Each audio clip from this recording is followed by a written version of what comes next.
Sorry, I just accidentally unplugged my headphones.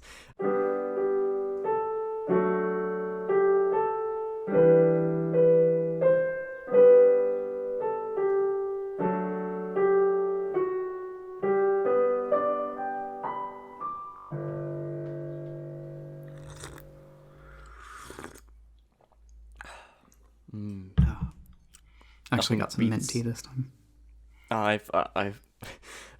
It's fresh homegrown mint tea I have, because I don't know. But I put green tea in there just in case the mint didn't diffuse properly in the hot water. Oh, do you have a mint plant? Yeah, we have a mint bush. No, herb. Yeah, a mint herb plant. Um, so I picked a couple leaves and put it in green tea because I wasn't sure if it would. Yeah, I mean, I think you have to. There's actual process to doing it, but you know, Sure. having a slight mint flavoring. Spearmint in black tea. All right. They changed the name of it. It used to be called Plantation Mint, and they just changed it recently to like Perfectly Mint or something. Right. Can't imagine why. Yeah. Nothing comes to mind. But yeah, long time no tea. This has been it's been a hot minute since you've recorded. It has. This is for everyone who's ever wondered how long a hot minute is. The time between last episode and this episode is exactly 1 hot minute. One hot minute. Now you know. If anyone's been using it incorrectly, you can correct them. Yeah, you can inform them of the correct length. Yes. Yeah, I think that's official. I mean, I think I have a contact at the Oxford Dictionary. We can. You write that, right? Yeah. That's what I do in my spare time. Yeah. I just think of like new words, and write them down on a piece of paper, and then like I put them out randomly, and like I'll just say them randomly in conversation, and then if that person picks it up, and then if I hear. Then, like, 10 weeks later, a random stranger use it to me. I know it's a good word. Right. So then I add it to the dictionary. When you're not, like, writing and producing Doctor Who, you're like, yeah, better write the Oxford Dictionary. It's like it's my side gig. Yeah, and then you perform Shakespeare on the weekends. And then I write Harry Potter in my spare time.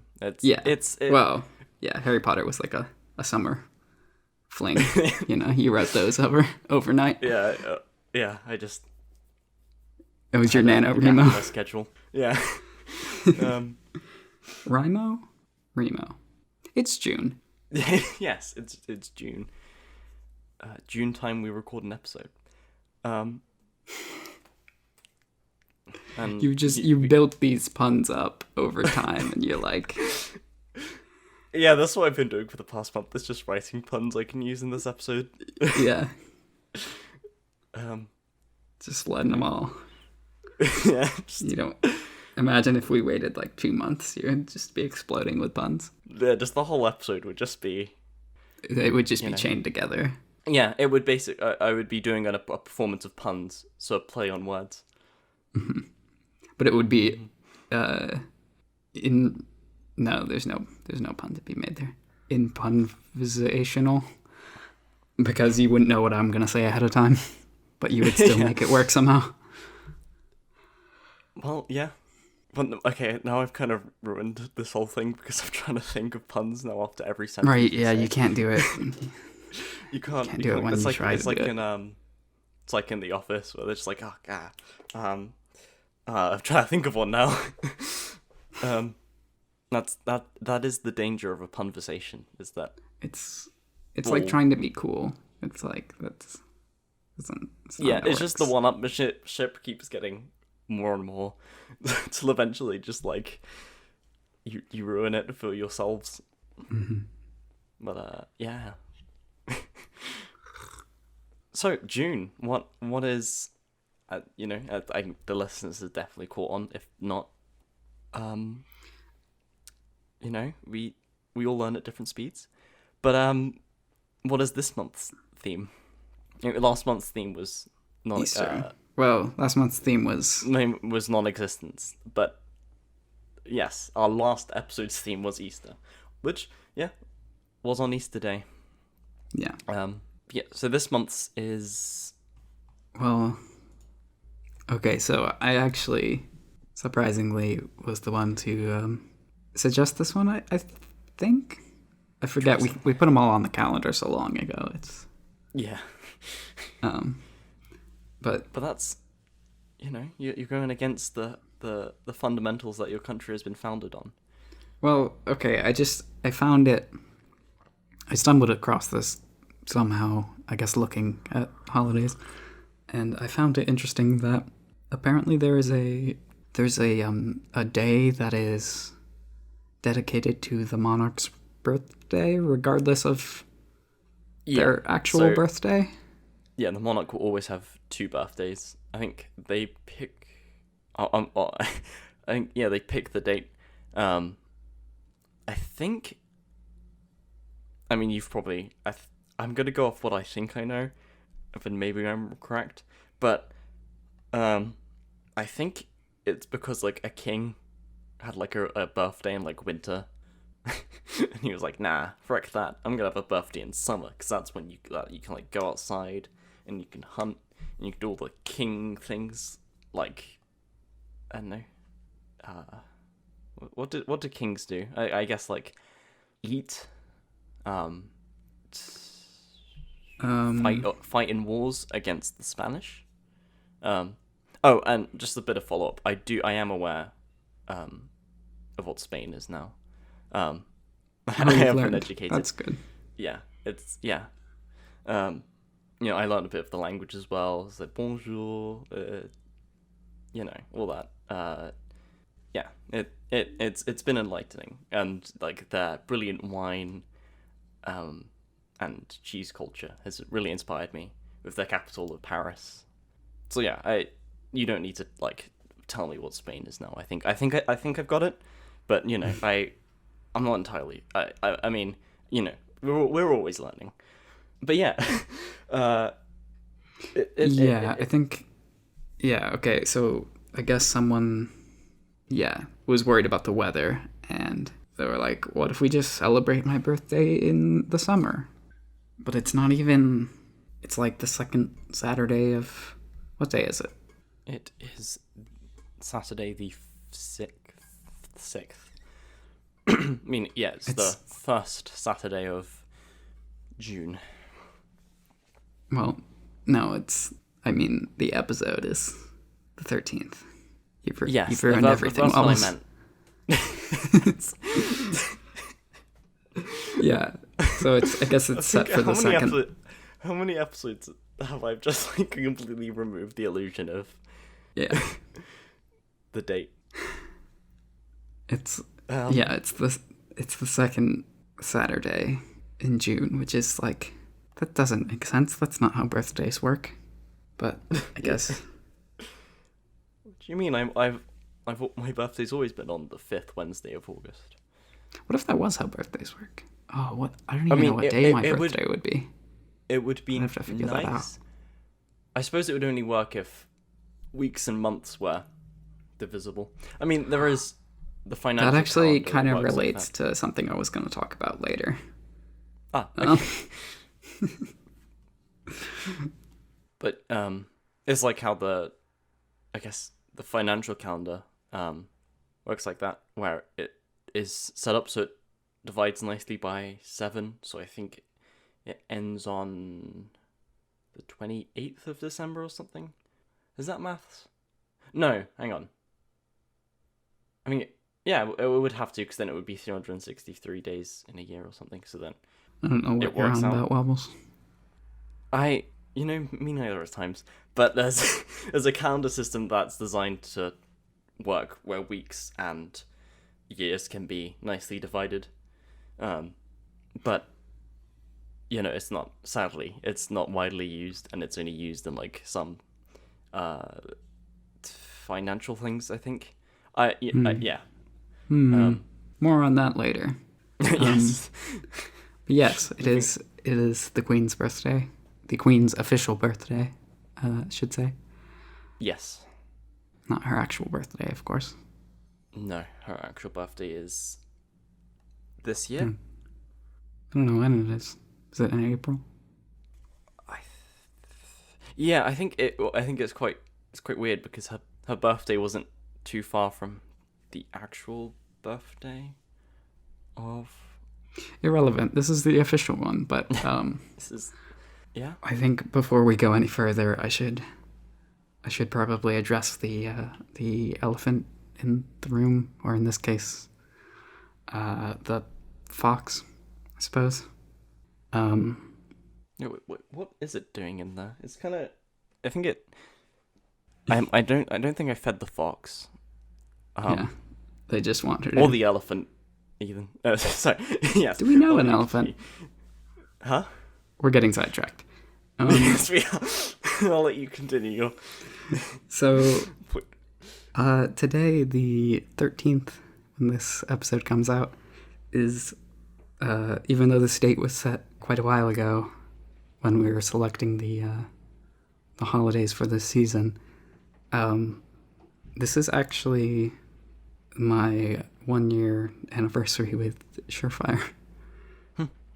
Yeah.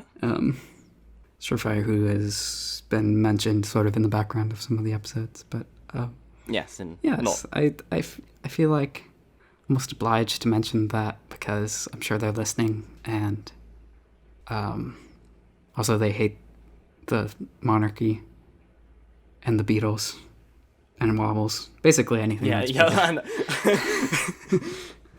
Basically, just anything that is on this island, I call home. Yeah.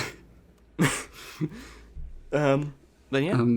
But yeah, that's pretty wild. Yeah.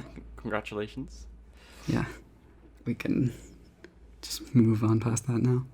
We've addressed it. So yes, last episode. We're not here to celebrate that. We're here to celebrate the Queen's birthday. Celebrate the absolute and the monarchy that establishment. reigns in the UK. Yes. So yes, as some of you are aware because you were present. Last episode was a live episode, which was fun. Actually, yeah, it's been pretty alright. Yeah, I think that came out. I'm always nervous about it, but I think it always actually comes out better than I expect it to. Yeah. Yeah. But I thought it was I thought it was quite funny I had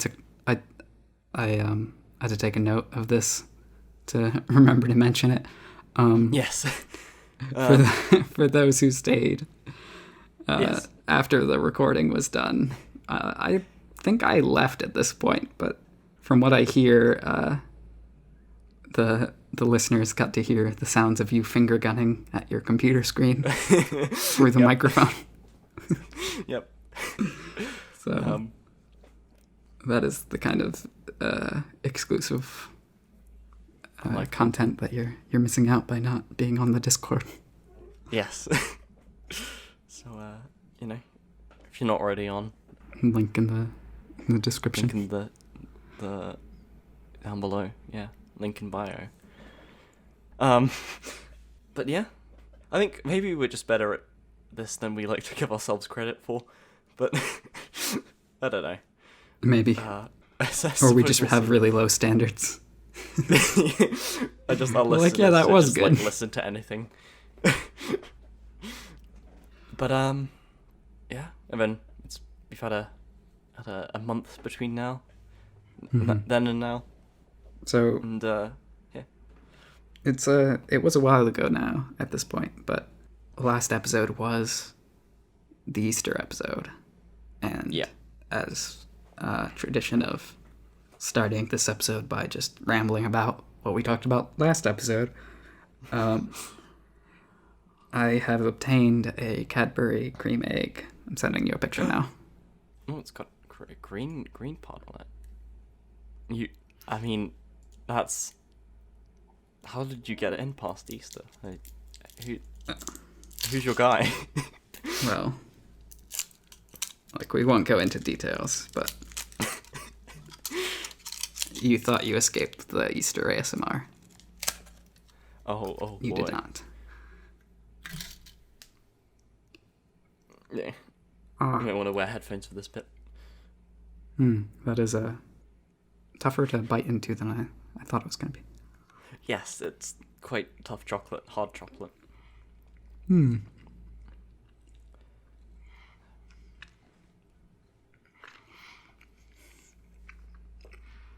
Jesus. Was I supposed to bite it in half or just all in one bite? See, that's the beauty of the cream egg. There's no right way to eat it. You can eat it any way you wish. What I normally do is I get a spoon, and you see where there was like a seam going around it. I pry it open and then eat the cream out with the spoon, and then eat the chocolate afterwards. I probably should have asked your preferred method of consumption before just stuffing the whole thing in my mouth. Just stuffing the whole thing. It's fine. I think... I can feel the cream seeping into my teeth. Yes, you're Cavities. going to need to clean your teeth with bleach. I mean, yeah. Yeah, they're very, they're one of those chocolates that taste really good, but yeah, they're quite hard to binge because they make you feel like you're, and like because of the cream kind of makes your mouth kind of dry, so you have to drink something afterwards. It actually isn't as sweet as I was remembering from my previous experiences. All right, fair enough. Like it's doable. I don't feel like we need to pause this recording so I can go brush my teeth. Good. That's good. That is I good. did plan So ahead once- and bring some milk. You've got some like Listerine on your desk, just in case. But yeah, got like 3 tubes of Colgate just in case. Boy. But yeah, that's But seriously, how did you attain such a? Okay. All right. Back to. All right. I'm good. Okay.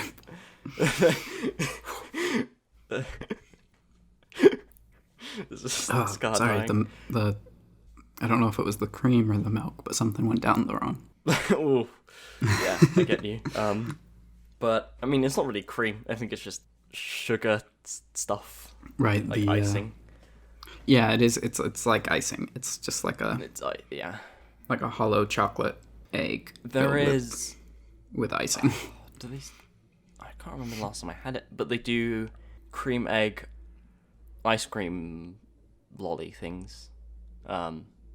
So it will be like those ice creams you have on like a wooden popsicle stick. It would be, so it's like the normal, you have your ice cream covered in chocolate, but then it has like these like yellow like twirl pattern in it that is like the same. It's made like it's the same sugary goop that they put in the cream. The cream in the egg. And those taste pretty good. Maybe we should start every episode we have a new cream egg based thing. I mean, they started doing the Halloween eggs where the cream is green. We should just make like a sweets review channel. Yes, I try American candy and you try British sweets. Yeah. Just MBE, Minty Boys Eat. I have to do like a video with that, maybe. Yes, yeah. It could be that might work. It could be like an Ashens-esque video. We just point it at the couch and we're like, this is chocolate. And then yeah, I mean, do you have an old brown sofa? I have an old red sofa. I mean, my carpet's brown. They can just have it like sit on the floor and do it, or oh yeah, I'm British, so of course I make the Ashens videos as well. How could I forget? That's oh right, yeah.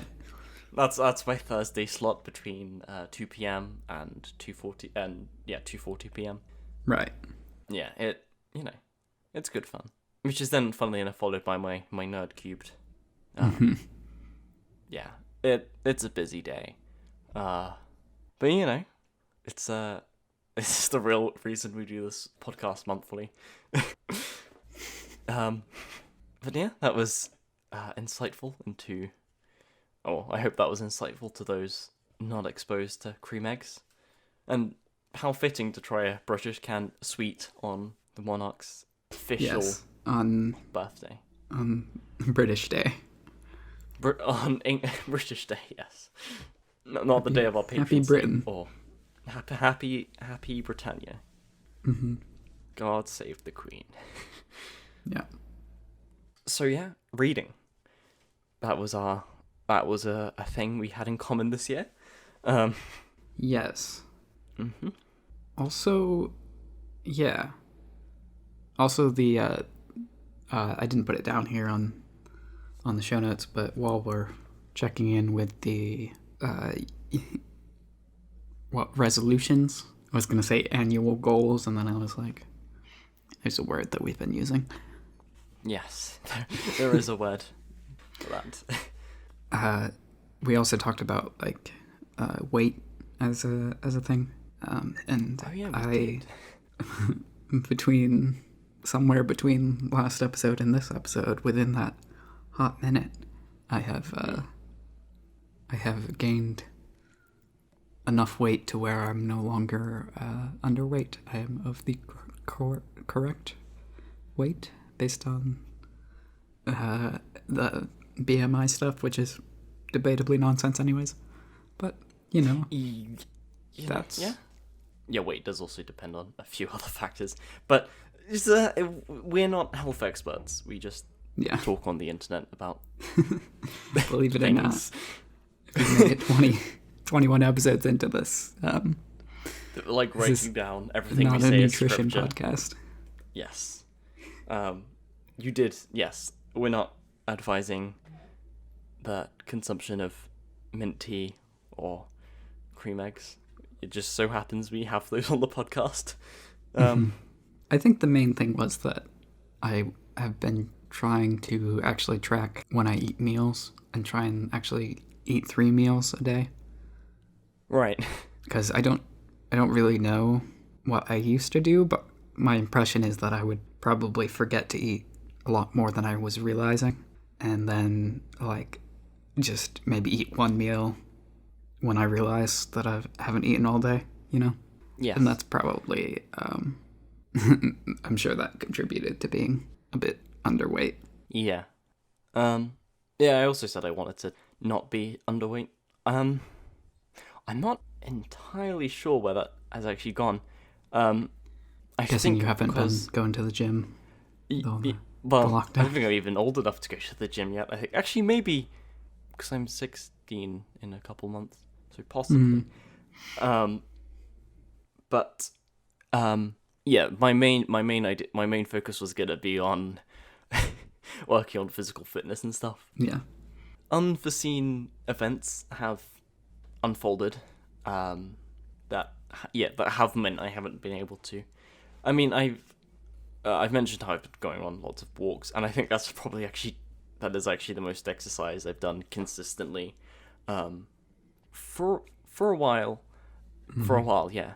Because I was thinking like, oh, I mean, I already do a lot of exercise anyway, but I'm glad I've been able to replace that during these times, and yeah, I think I'm eating about the same. I don't think I've actually changed that much, to be honest.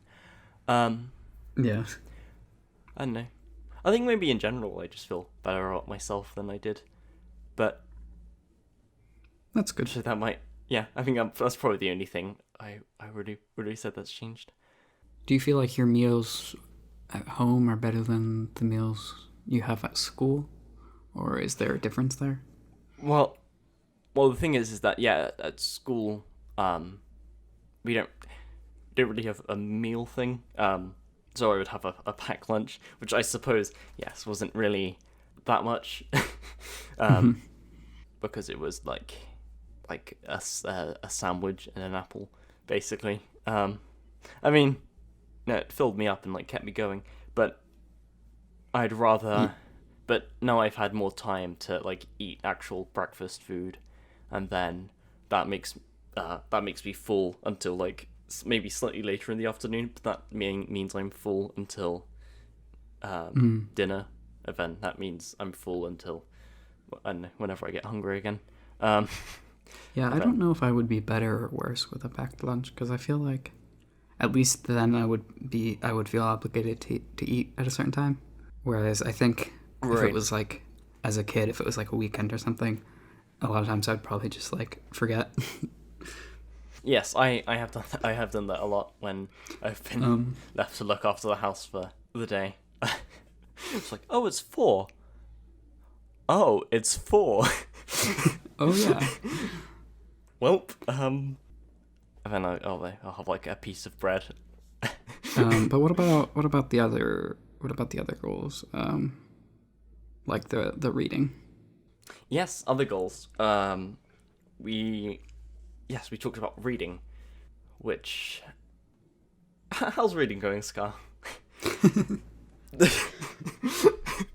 Well, it's been going pretty well. I said last time that I had set a new pace for myself, and that my plan was to be, because I wanted to do 12 books in 12 months, and I was last episode I was about 2 books in 4 months, and I was hoping to catch up to 6 and 6 in June, which it is currently June, and I am working on, I guess, what I would consider my 6th book, because I've read this starting in January this year.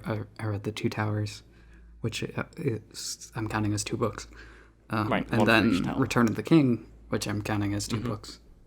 But then I also read I feel like I'm gonna say this wrong, but I've been saying the appendices. Is that correct? What is the plural of appendix?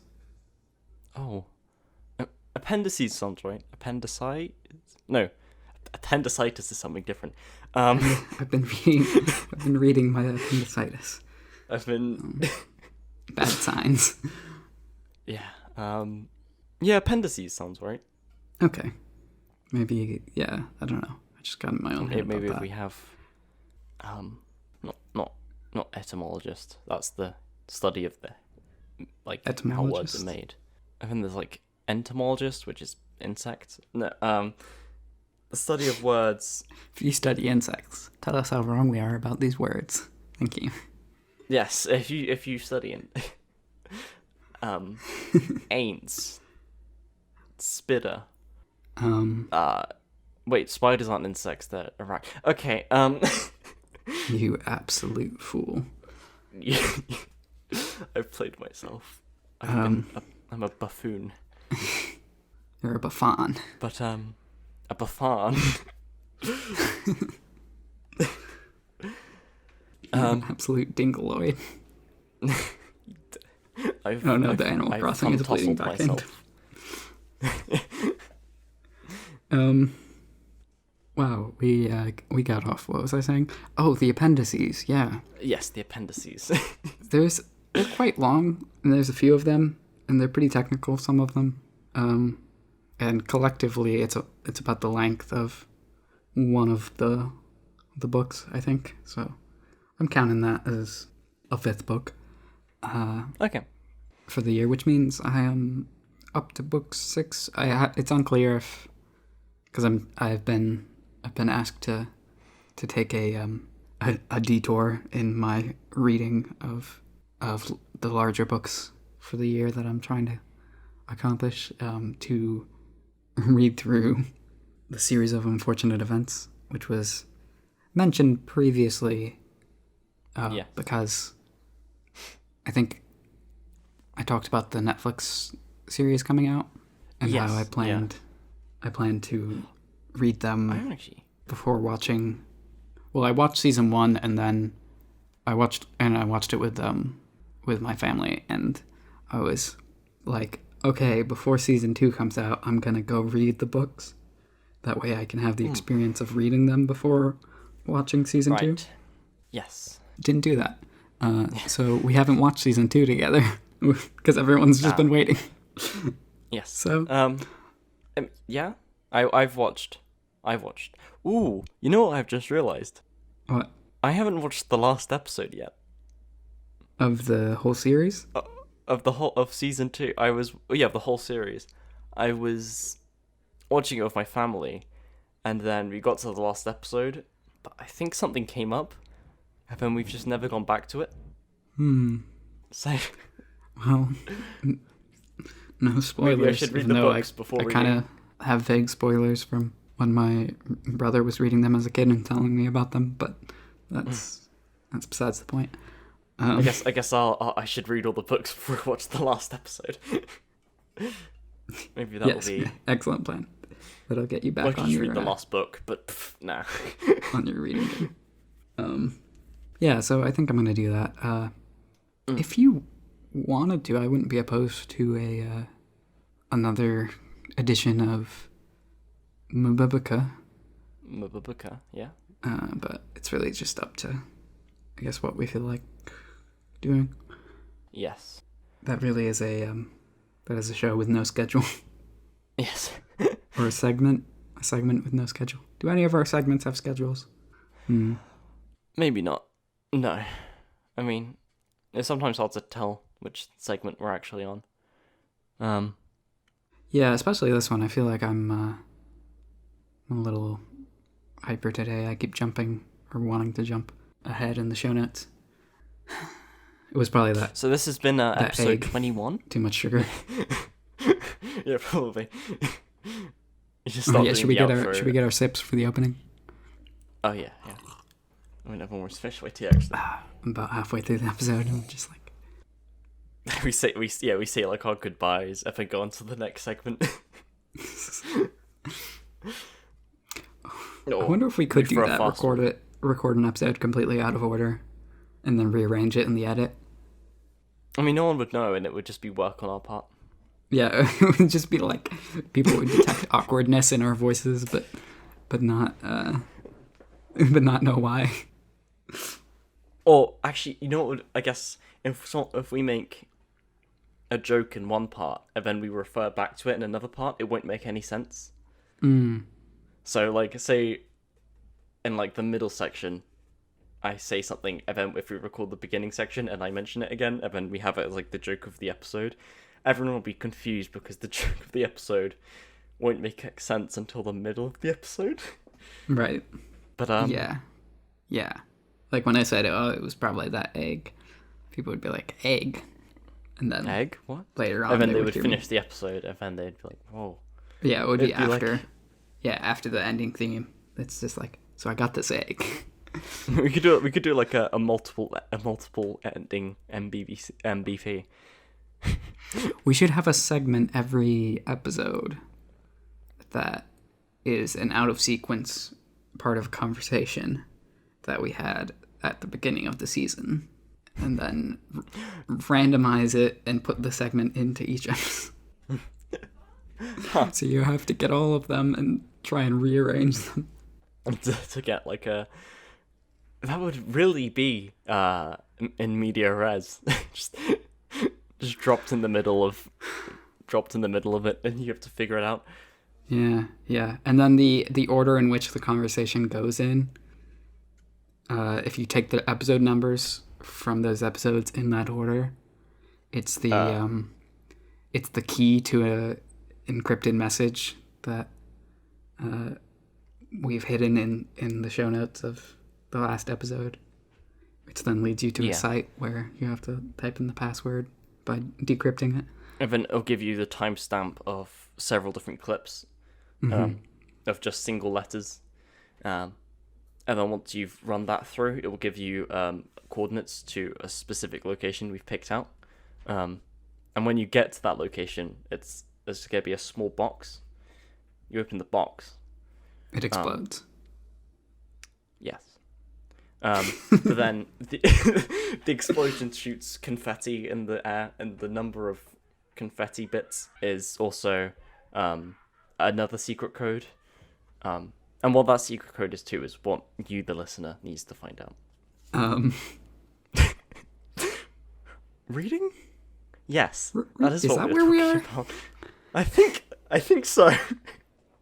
Oh, this is a train wreck of an episode here. This is. Yeah.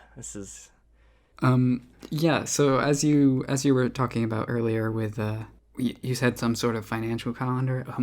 Yes. It actually made me think of something I wanted to talk about anyway, which was in one of the appendices. There was talk of different calendars that were used by different people. Right. In Middle Earth, in the Lord of the Rings, and there was the Hobbit calendar. I found particularly interesting. Is known as the Shire Reckoning. It sounds like a really like a heavy metal band or something. Shire Reckoning. The Shire Reckoning. Yeah, it's my fantasy metal band. This is made up of hobbits. But it's only available in Middle Earth. Sorry, it's very exclusive. Yeah, just find a way to get to Middle Earth. What was I saying? Oh, yeah, so they have 12 months, and there are exactly 30 days in each month. But then there are 5 days outside of the months that keep it to a normal year length. Keep it within like seasonal difference and whatever. Right. So it's like the first day of the year, the last day of the year, the mid-year's day, and then the 2 days on either side quartile. Of the middle. Yeah, not quarter year, but just like 3 days in the middle. And those days are like holidays. Okay. But I thought that was really interesting, like, because actually it would be pretty nice to have like just consistent 30 days in a month, and then like those extra days don't count because they're like celebrations, you know. And then it was very thorough, as everything Tolkien did was pretty thorough. There's quite a bit about the different languages and stuff in the back there as well, but it even went on to say like how leap years worked and stuff like that. I mean, it's and there was like an extra day in the center, in like the mid-year celebration, so it would be like 4 days. I think Middle Earth is known as like one of the most, like the largest, most consistent universe ever written by, or world written by someone. Yeah. It's like a very thoroughly like detailed universe. It's like created. how the Star Wars lore and history used to be in depth until they were just like, yep. Well, but sort of.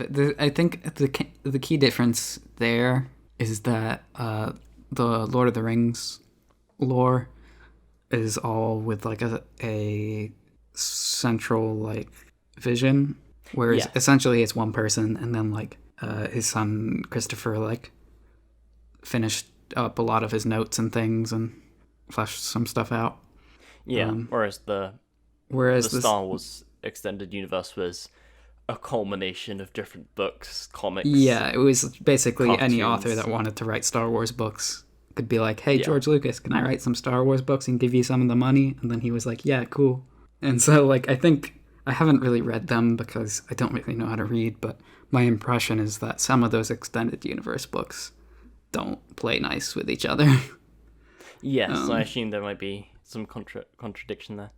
Yeah, I mean, so I find that understandable, at least on Disney's part, of like, maybe don't just have whoever. But then the flip side to that is that if their reasoning was like, let's have a central vision for what Star Wars is, and not have all these random authors making their own takes on it and considering it canon. You really think they would have had a central vision for their trilogy instead of was it two or was it three directors working on each film? It film? was two directors. Was it two? Okay. Yeah. The flip back. Yeah. And it's weird because you have the prequels that were directed by George Lucas, but then you have the original trilogy, which are directed by George Lucas but saved by the editing. And then you have the whole idea of Star Wars is that it's all been. I actually don't know if he directed all of them, but he wrote them, at least. Yes. Yeah. And was probably creatively directing it. It is quite funny how terrible the first what's the word I'm thinking of, the first original edit of Star Wars was, and it was all saved by the editing team, which is quite funny. Was it not good? There's loads of unnecessary scenes that they would just cut out and it's fine. There's a scene where Luke is actually told by someone he's got into the pilot school and stuff like that.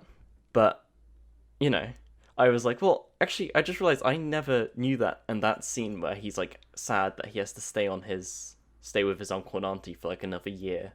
Mm-hmm. It's oh no, yeah, that I get that. I didn't need that other scene to explain why he would be going away, why he's going away. But yeah, and then there's also the actor who played Ben Kenobi wrote a letter to his family, feeling I'm on the set of this terrible sci-fi movie that's never gonna kick off. But I just turned to my left and I just saw all my Star Wars movies lined up on my bookshelf, and yeah. But although that's kind of just an unfinished movie. A lot of unfinished movies are not good until they make them good by editing them. Yes. And then you have the special editions, which is just the opposite side of that, where they've been edited too much from the original. Yeah. But J.R. Tolkien. J.R. Right. Tolkien. Yes, and reading and calendars. That was where we were. Calendars. But it is certainly impressive, the levels of detail that J.R. Tolkien had put into it, and the but the thing about the Hobbit calendar system. Yes. The other thing that was interesting, other than having exactly 30 days in each month, the days of the week, there are 7 days of the week, and the mid-year's day, the middle of the year, does not get a day of the week. Huh. Oh, that's great. Which makes it come out to 364 days. Right. Which is divisible by 7, I believe. Yes. So, yes. Okay, good. So it would be every day is also the same. January 1st is always a Monday. A Monday or whatever. Whatever day they have it as.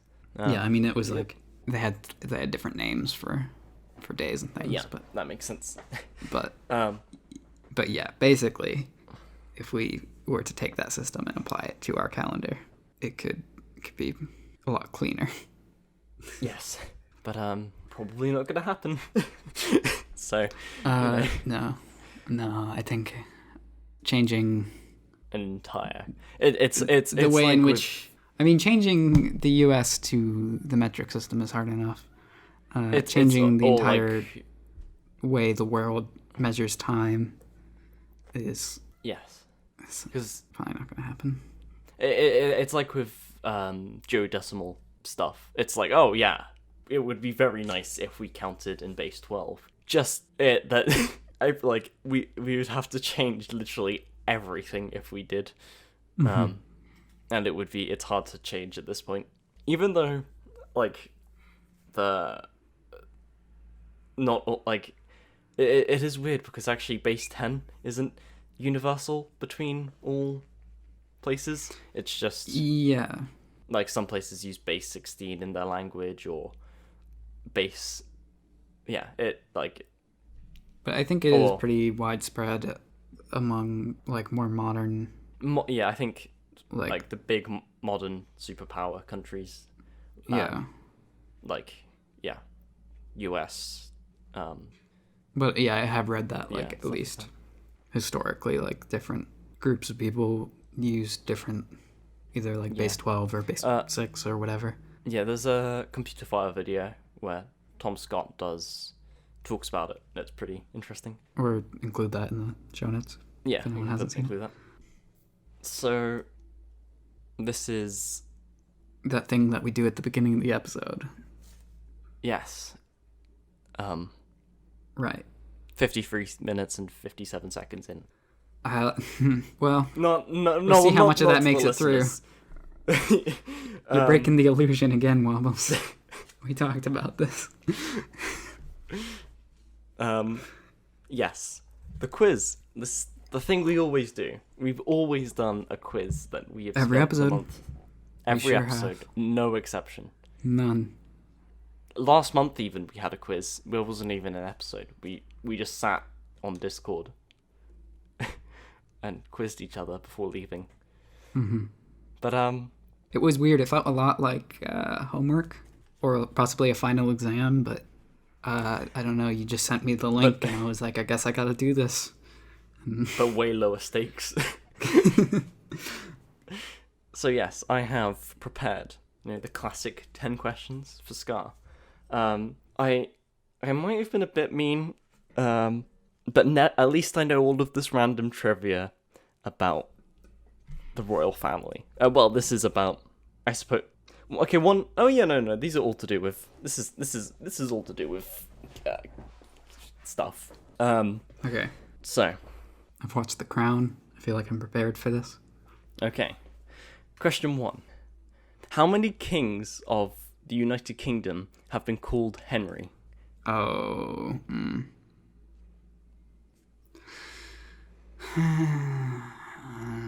There's at least 8, but let me think. Did somebody really think I'm gonna name my kid Henry after Henry VIII got done killing all his wives? Did somebody really... Was there a Henry the Ninth? It doesn't sound right. Henry the Ninth? Henry the Tenth? I was actually gonna say. Oh wait, yeah, there is Prince Harry. Yes, there is Harry. I did know that. But he stepped down. So. But I think, being the second child, I think they kind of... Yeah, he's 6th in line after his. Right, they kind of assumed it was never going to get to him. Yeah, but it's... him and Merkel have stepped down. But right. we that's not that surprisingly is pretty low on the list of current events topics we could get into here. I remember. It used to over here. It was very big when it happened. Mainly because this is like the only time we've seen this in other than Elizabeth's uncle. Yes, him stepping down because he wanted to marry a twice divorcee American commoner. Yeah, though I believe he did step down before the wedding, not have a big expensive wedding and then step down. Yes, that would which is a bit cheeky there, Harry. Yeah, go on. Yeah, I'm so sure it wasn't planned that way, but yeah, I don't think they intended it to. Moving on. Moving on, man. And also, just while we're here, you know what? Actually, never mind. There is another thing that happened with the royals. We're just not gonna worry about that right now. Yeah. Oh, yeah. You're talking about that's a little bit further back. Yeah. Was it? Yes, it was. It was a bit before that. I think. I don't know. Yeah, I think it was just before. Well. Anyway. Focus on the monarch at hand here. Yep. Henry VIII. Okay. Yeah, And I have no information to say otherwise, so I mean, lock in your answers at home and please keep score. Tell me if you did worse than me, because it'll yes, make me feel better. And if you did better than me, I don't need to hear it. That's okay. So I'm gonna say 8. Wait, was the question how many have there been? yeah. How many have there I'm been? gonna say 8. That is correct. There've been 8 Henrys. Nice. Non-existent bonus points. What happened to Henry VIII's 6 wives? Oh, And there's order. a little jingle that helps There you is. remember this, and I don't know There it. is. It's like I learnt it in primary school. beheaded, divorced, beheaded, survived, or something. But it's more than that. But it's something. Divorced, beheaded, and died. Divorced, beheaded, survived. That's it. Yeah, which is weird because he was still like, imagine really wanting a son that you decided to create your own like branch of Christianity, which also did cause a lot of war and suffering for many centuries after that. Yeah, quality guy. Great guy, you know. That is a little strange though, that he went through the trouble of creating his own little Church of England so that he could like properly divorce his first wife, right? Yeah. And then he just cut the second wife's head off. Like, you went through all the trouble, just divorce the second one. When did he behead that one? Yeah. 'Cause No. Did she go off? No, I'm trying to remember. I think she just didn't give birth to a son, and he was just angry. Yeah. I mean, that's just what kings did. I think Henry had his own personal. The king's advisors would always go to the king's jester because he would always tell them. The jester would always tell him bad news, but in a really funny way, so that that he wouldn't notice until they'd all gone off and hid. Which you know. See, yeah. I mean, Mary and Elizabeth were very similar. Though Elizabeth would do it if Elizabeth the First would do it if you called her, if you mentioned how ugly she was or something. Cause No, there's only one Elizabeth. Yeah. Elizabeth the First. She's just real old. Yeah. Back in her youth, she used to cut off a lot more heads, but she's mellowed out. Yeah, she took a break after a while, after the whole Spanish Armada falling. After the whole collapse of the Spanish Armada, she needed a 500-year break. As you do. 500-year? 300-year break. As one does. As one does. Now, question 2. How tall is Big Ben / Bell Tower / the Queen's Bell Tower / the big thing that is next to the Houses of Parliament? How tall? How tall? It's height in, I don't know, what Nanometers. your unit of choice. Because I've got both of them here, because I thought ahead.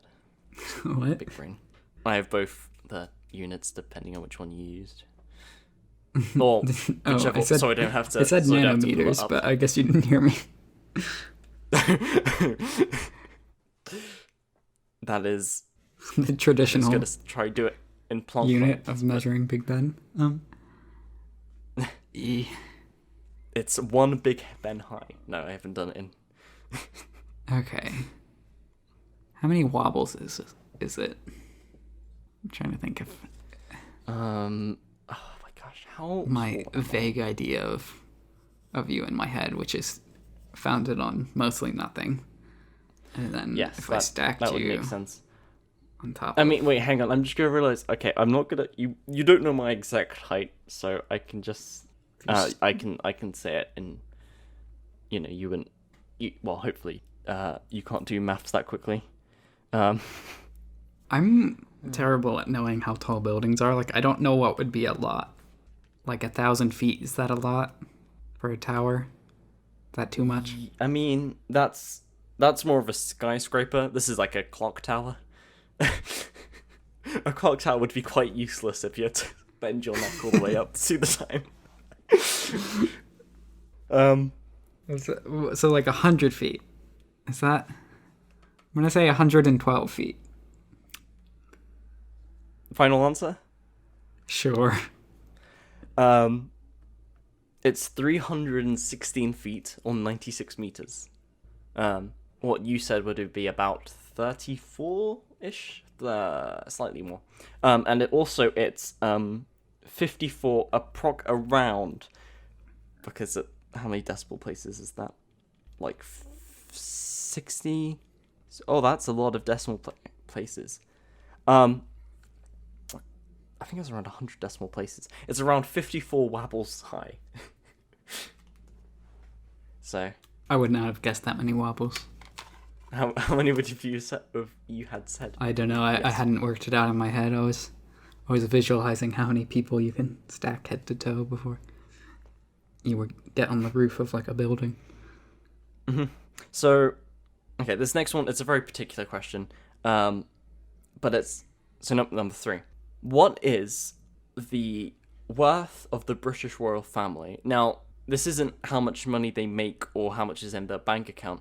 This is all of the property and assets and things they own. How much in total does that cost? Okay, look, only the first guess counts. But I'm gonna take 3 guesses, and after each one, you tell me too high or too low. Okay. Yeah, I think that's fair.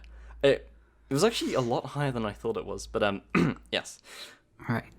Well, we're starting high anyway, so don't take that as a hint. Those of you listening at home who locked in your answers before Wallace said that. 22 trillion. Too high. Right? So now I can work my way down. 50 billion. Too low. Interesting. 63 billion. So that's your final guess? Yep. That is, so in dollars, that would be a bit off. So it's $88 billion. But well, I was supposed to be guessing in pounds. But, so I got this from a Forbes article from 2017. Very in-depth research I did here.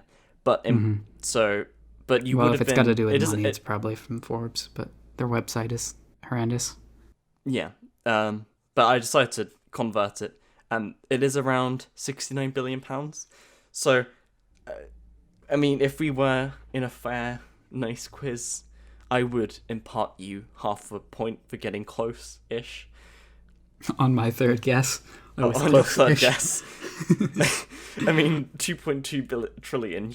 You're too kind. I don't think that's worth a Wobbles award there. We don't do half. We don't do half points here. I think I'm 1 out of 3 here. Yeah. Okay. Question number 4. How many rooms are there in Buckingham Palace? 420. Final guess? Yep. 775. Get rid of a few of those. And, no. Number 5. How many British royal residencies are there? So how many different places different houses do the royals live in that own? Yes. I hope that made sense. Well, I mean, there's Buckingham Palace. Mm-hmm. There's whatever their home in Scotland is called. Maybe they have more than one of those? Do they? I mean, this isn't just the Queen. I also mean, all the dukes and duchesses and princes and princesses and... Oh. So it's probably it's probably more than 4. Yes. The Queen herself, I'm not actually sure. Because then, I'll let you guess. Say 39. We could talk about... Huh? 39. 32. Ooh. Again, you're getting close with some of these, and I wish I could be nice, but we don't play nice. Maybe we should have This is- established a range in which, or if this was like- multiple choice. Because Okay, if you said like A12, B22, C32, or D42, I probably could have got it. Yes, I mean not all of these are numbers. Right. Now I look at it, most of them were numbers. It's okay. So- Now I just know that if anyone says they did better than me on the quiz, that they're filthy liars. Yes. Okay. You know the exact number of rooms in Buckingham Some Palace. things you have said you might know this next question. So, how much was the royal wedding of 2018? Of course, Harry and Meghan. Oh no. In pounds, if possible. £3 million? £3 million. Sure. I have no idea. How much do you spend 32 on? million pounds. 32? Yes, 32 million pounds, and it's all taxpayer money, which is that's great. Or I mean, Parliament paid for it, but yeah, that's just tax. That's just maybe the royal weddings are just like money laundering. Probably. I don't know. I'm sure they bring in hides all this dirty money. tourism. Yes, I think that yes, they definitely made a lot in tourism. But anyways, yeah, I would not have guessed that much. That's pounds as well, which is like 32. That's a good bit more than 40 dollars at that scale. 40. I'd say between like 38 and 42 million dollars. Right? Okay. Something like that. Anyhow, number 7. Oh, okay. You said you've watched The Crown, right? So you might get this one. How old was Queen Elizabeth II when she was coronated, or when she became queen? Ooh. Well, she was quite young.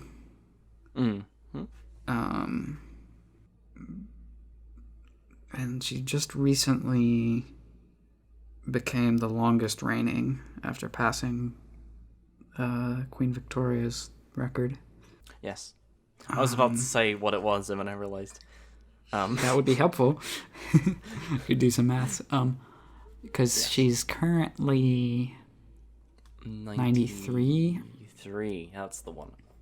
And was it like 65 years or something? Of reigning, which would be... I mean, she passed Victoria almost... Maybe it was a while ago now. In 2013, it was... yeah. Oh, was it really 2013? It was something like that. No, it wasn't that 2012 long was ago. Yes. I've just been stuck in a box for... I mean, I've been really tempted to say some things, but I realized they would help you a lot. I mean... I think... Okay. Well, I think she was 23. I think... But maybe that's too young. Okay, so the final answer, the actual answer is 25. She was coronated on the 2nd of June, 1953. Meaning, yes. So her Diamond Jubilee was in 2013. Which means 65 years of reigning, or... So how long... I think that's What does that mean? 65. Well, actually, we could... I used to... When does a monarch get diamond status? She had the ruby... Reach diamond rank. Is there a double diamond? Jubilee... So wait, let me just look at Queen Jubilees list. List of Jubilees of British monarchs. So the Silver Jubilee, which is 1997, so I'm guessing that's 24 years. The Gold Jubilee 2002. So one of the buses in my collection is actually the Queen's Silver Jubilee Special Edition of the Dinky Toys bus range. Oh. So that's that. I think I have a royal wedding bus somewhere. I'm not sure which one. I probably should check that. Anyway, yes. And then yes, she had a Sapphire Jubilee in 2017, but because it wasn't as important as the Diamond Jubilee, she had it in her own private estate, but like everyone waved at her as she drove around or something. But yeah. Question 8. How long was Queen Victoria's reign? Oh, of course. Of course, this is the next question. I just want to say before we move too far past it, the word jubilees is really funny to me because I think it's because my brain doesn't hear that word a lot and just combines it with another word that's similar that I don't hear a lot, which is jamboree. So I don't know, like I'm just imagining the Queen with like the country bears and having a diamond jamboree. I mean, I always read it and think of jubblies, which is a type of ice lolly we have here, where it's like in a cardboard thing that you push it out. And the Queen's got like a collection of those. Like one's a sapphire, one's a diamond one. Yeah. But yes, Queen Victoria's reign. Victoria. Well, okay. Now it's maths time. Wait, hang on. Wait, I do actually want to figure out the thing. I guess for non-existent bonus points. Between what years was she queen for? The Victorian era. You sly bastard. Got you. Yeah. I was thinking you would say when I asked for the Big Ben, you would either give me like the height of the bell, or you would say one Big Ben tool. Yeah. You said whatever units I wanted. Oh, I could have done it. Well, I went too zany with the wobbles. Number of years. Well, I'm gonna say my gut is saying that she passed it in like 2017 or 2018. Which, okay, it's 2020 now, so 2017 would be 3 years ago. Yep. And if she's 93 right now, which I think she is, then she would have been 90. So she was, as we learned from the last question. See, this is how you do good on tests: is you try and pull information from previous questions and use them to your advantage. Wait, which are you? They're still trying to find Victoria's reign. Oh, I know, but I know she had the record prior to. Yes, okay. Elizabeth passing her in the past decade, so that can give me a range. 10 years. So I think she might have passed her like 3 years ago, which then minus 25 because she didn't start reigning until she was 25, as we learned from the previous question. That would be 65, which was my thought to begin with. So yeah, I'll go with 65. Or does it want the days, or is it just years? Yeah, just the days. They've had. Wait, just the. They're like weirdly close, funnily enough. You mean just the years? Yeah, just the years. That'd be fine. Okay. It's like, do you need me to convert the years into days? Should we convert it into seconds? So, what? I'll say 65, but now I'm worried it's going to be like 66 or something. Well, I guess we'll find out. So you got to give the 65 final answer. Okay. So it's 64 years. The Minecraft number. Yes. I almost you did the math. Alas. Yeah, it's 64 years. I did the math correctly, but I should have realized that if that was the year that she broke the record, then it would have been 1 year before. Yes. I was just thinking it might have been off by a bit, like maybe it was like 65 in like 2 days, and then Elizabeth was like 65 in 3 days. Because what is actually weird, so her reign was from 1837 to 1901, but what's strange is that her coronation was in 1838, almost like a year after she was like declared, like after her father William IV had died. Mm-hmm. She then became she was then queen, but then was coronated a year after, which I think just happens, like even with William the Conqueror when he invaded in 1066, he was still coronated on Christmas Day, which was they take quite a bit after. They take a long time with the coronations. Yeah, sometimes. I think just it takes a while to plan. Yeah. And arrange. Okay, question 9, the penultimate question. I would think, especially back then, if you had, if you wanted certain people to be there, whether it's like cardinals or whatever, you have to like. Well, like different. Hang on. Different monarchs and things, or cousins. Like, you can't just fly them in. You can't be like, surprise. There's a big ceremony you all must attend. Yeah, it takes a while to get everyone there. Yeah. So number 9. Which monarch had the shortest reign?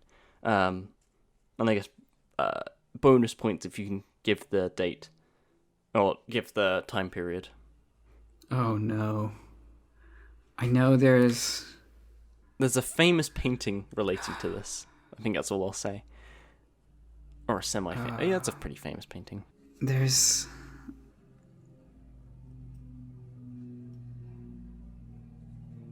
a plane? Yes. No. There was a case of like someone. This is a bit like. Never mind. Yeah, there was a someone who was only it for like queen for a week or something, or a day. It was some really short one, which I guess makes sense if you're talking about the shortest. It's always going to be some extreme case. Yes. But yes. I feel like this is almost certainly wrong, but this is just the only name that's coming to my head right now, so I'm going to say Anne Boleyn? No. Anne Boleyn was one of Henry's wives. Oh, you're right. Yeah. I knew it was somebody that got there. But she... Or was she the one that survived? Ooh. Or was she the first one that was beheaded? I think the first one was Mary, and then I think Anne Boleyn. Yeah, I think she was beheaded. I think that's might be where you're getting it from. Yeah. The monarch with the shortest reign was Lady Jane Grey. This is debated because there was some ambiguity if she was like officially queen or if it doesn't count. Right, and their solution to the ambiguity was to kill her, probably. Well, so the reason she died was because she was Protestant, and they weren't big at because it's gone back and forth many times, but yeah, she was Protestant. Right, and Protestant wasn't in at the time, so yeah, it was it was a Catholic. Catholic was well in it. Yeah. So, do you want to guess how long she was reigning for? I think you got pretty close with one of your guesses. I'll say a fortnight. 9 days. So just over a week. I was close. You were close, but close only counts in horseshoes and hand grenades. But the officially proper king is Edgar the Aveling. He was 40 days. He was king of England, of the United Kingdom, for 40 days before submitting to William the Conqueror, which I think is, there were a few kings, like the whole Norman conquest to do with a dispute between 3 kings. But it's funny because of the way this word is spelt. Which does actually apply to something we're going to talk on later on, because it's the vowel symbol where it's an A and an E that are squished together, which will come up later. Where is that? Huh? I mean, what word is that in? Anything? I don't actually know what that means, but apparently Edgar was known for it. Edgar known for his A-thing. Yes. Edgar. Edgar. A-thing. We should probably learn what that means before we... Yes, maybe, yes. Let's Google it. I'm so glad the Gboard has the built-in feature for that. Gonna cut this part out. A-thing. This is like old English stuff. A-thing definition. It was an Old English term used in Anglo-Saxon England to designate princes of the royal dynasty who were eligible for the kingship. This term is an Old English and Old Saxon compound of athlete, Ethel, or Ethel, meaning noble family, and ing, meaning belonging to. Did it say illegible, or...? So, yes. So basically, he was going to be the king, but since his father was killed in battle, he just surrendered the position to William the Conqueror. Oh. So it was eligible. So yeah. So he. Okay. So that's why this is the official shortest as 40 days. I just thought the Lady Jane Grey was more I think technically shorter if you count it. It would be shorter than 40 days if you count it, but if you don't count it. Yes. So yes, this... I like Twinings makes a Lady Grey tea. It's pretty good. Yes, Lady Grey. That... maybe that is the same as... So, Earl Grey was, Earl Grey was a guy. Yeah, and he made... That's Earl Grey tea. And then, yeah, Lady Grey also has her own tea. I'm not actually sure. Maybe. I'm sure it was probably just a branding thing. Hang on, let me... let's look at Lady Grey tea history. Lady Grey tea, Wikipedia. Oh, yeah. So, okay, this is taking a weird turn. So yes, it is a marketing, a trademark variation of Earl Grey tea, created by Twinings in the early 1990s to appeal to the Nordic market, which found Earl Grey too strong in flavour. Oh, yeah. So Lady Grey is slightly weaker, but I think Earl Grey has... Is it Twinings? Actual basis. I always pronounced it Twinings, but maybe I'm a stupid American. I don't know, man. Tea is tea is tea. Charles Grey, 2nd Earl Grey, British Prime Minister in the 1930s and author of the Reform Bill of 1830. Okay, we're not... stop. We're not going to get down... This is going to be the Wikipedia longest rabbit hole. That's our new goal. Just not going to... What, just seeing how far... See how far down side tangents we can go before we get back. Bringing it back. Okay, So I did this one because I was like, oh, if he gets the other ones, there's no chance in hell he's gonna get this one. I feel really bad for putting this question in. Here we are. How many racing? What is my middle name? No, go ahead. How many racing horses does the Queen have? So I think currently you know my middle name anyway. I might Ever. Wait, total. Total number of racehorses, not horses, because that number was. Has she owned ever? Okay. Yeah. Oh, just the racehorses though. Just the racehorses, because. Okay. Yeah, she does. Yeah. Because Quite then a I think few. technically all of the horses that do How long does other stuff, that would be hundreds. How long is a horse really in its prime? I'm gonna say. Well, okay. Or say for maybe 60 years. She's racing horses. And, we'll say maybe a horse can be around for 4 years before it gets old and they turn it into glue. Or, I mean, they probably breed them, huh? Yeah. Just like Boxer. Yes. Anyways. Like the fastest racehorse, they sell his semen in tubes to people. Well. To inject into lady horses. Imagine if we did that with people. Anyway, Oh, you mean selective? Yeah, select. Yeah, not the fastest. Yeah, I thought you meant just if that was a process that we could do. I was like, that is a thing, Wobbles. Yeah, that is a thing. Yes. But no, amazingly, controlling human breeding is frowned upon. Because it's usually done for racist purposes. Yeah. Yeah. Yeah. I don't know. It's not like any major conflicts in the world have been fought over specifically that. Yeah. Well, that puts me at 16 and a half horses. I'm actually gonna round that down.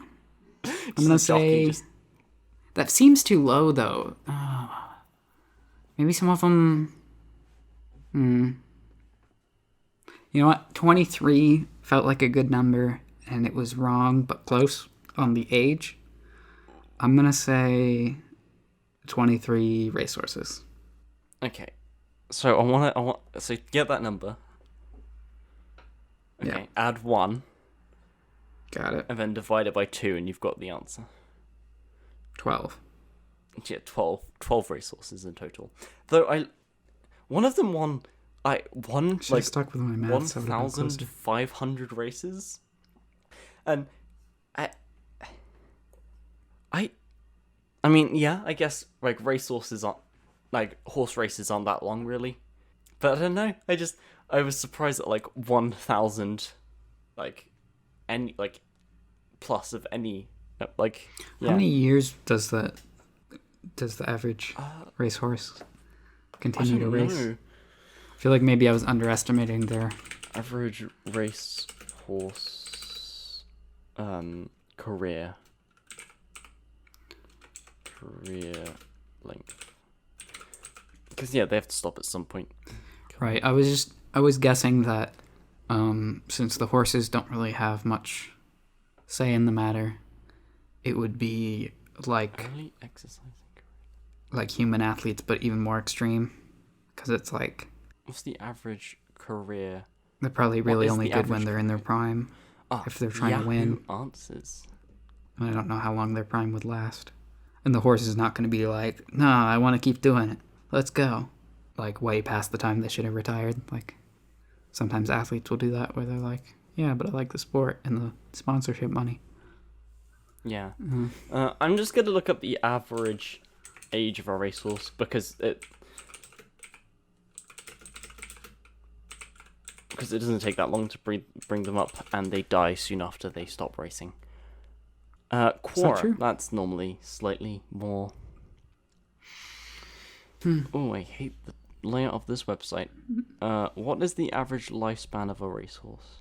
Did you say of a racist? Of a racehorse. Average. List of racehorses. No, I can't. Racehorse kills. Horse racing kills. Sure, let's go on this website. God, it worries me how long it takes to. For any of you tracking the stats at home, we're still in the quiz. How long is this quiz? Yep. How does it compare to quizzes of prior episodes? Let us know. Please tell us in the comments below. We would like to know your feedback. Okay, I can't find a definite age. So, but she's had a few. Her list of racehorses, it doesn't say right next to them like active years of this year to that year. No, but, I assume it would be listed like a list of like presidents and like their terms or something. Yes, but maybe it's not because they're horses. Yeah. It's interesting though because the Queen does like watch a lot of horse racing because like she's been leisure riding since like the age of 8. Right. But she never gambles on them because she's more interested in the sport than the money. Just Mm-hmm. But also it would be kind of bad if the Queen gambled because they're meant to be a sign of religious purity and stuff. Right. Yeah. You want to be a good role model or whatever.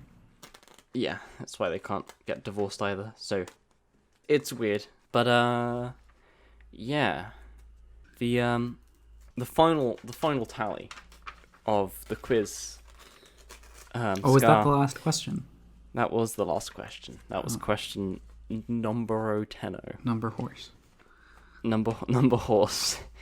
Let me just add up the score real quick. Well, as I understand it, her and her father were not expected to be taking the throne because, in theory, it would have gone to, or it did go to her uncle, and then it should have gone to her uncle's kids. Yes, but he did the whole abdication thing. He abdicated. Yeah. So really, George. Wait, no, was it George or Edward? Because it goes like George, Edward, George. Anyway, if you've seen the movie The King's Speech, you would have known. Also, just like if you heard the radio broadcast from the time, he didn't want to become king. Yeah. He didn't expect to become. Yeah, he wasn't expecting it, and like he had a stutter. Actually, there is. I've been down like the fancy streets, the fancy street in London, where all the like law firms and stuff are, and there is actually a plaque on the wall, a blue plaque, which is like the high esteemed fancy plaques, and it's the doctor that helped the king with his speech problem. He was played by Barbosa. That was a good movie.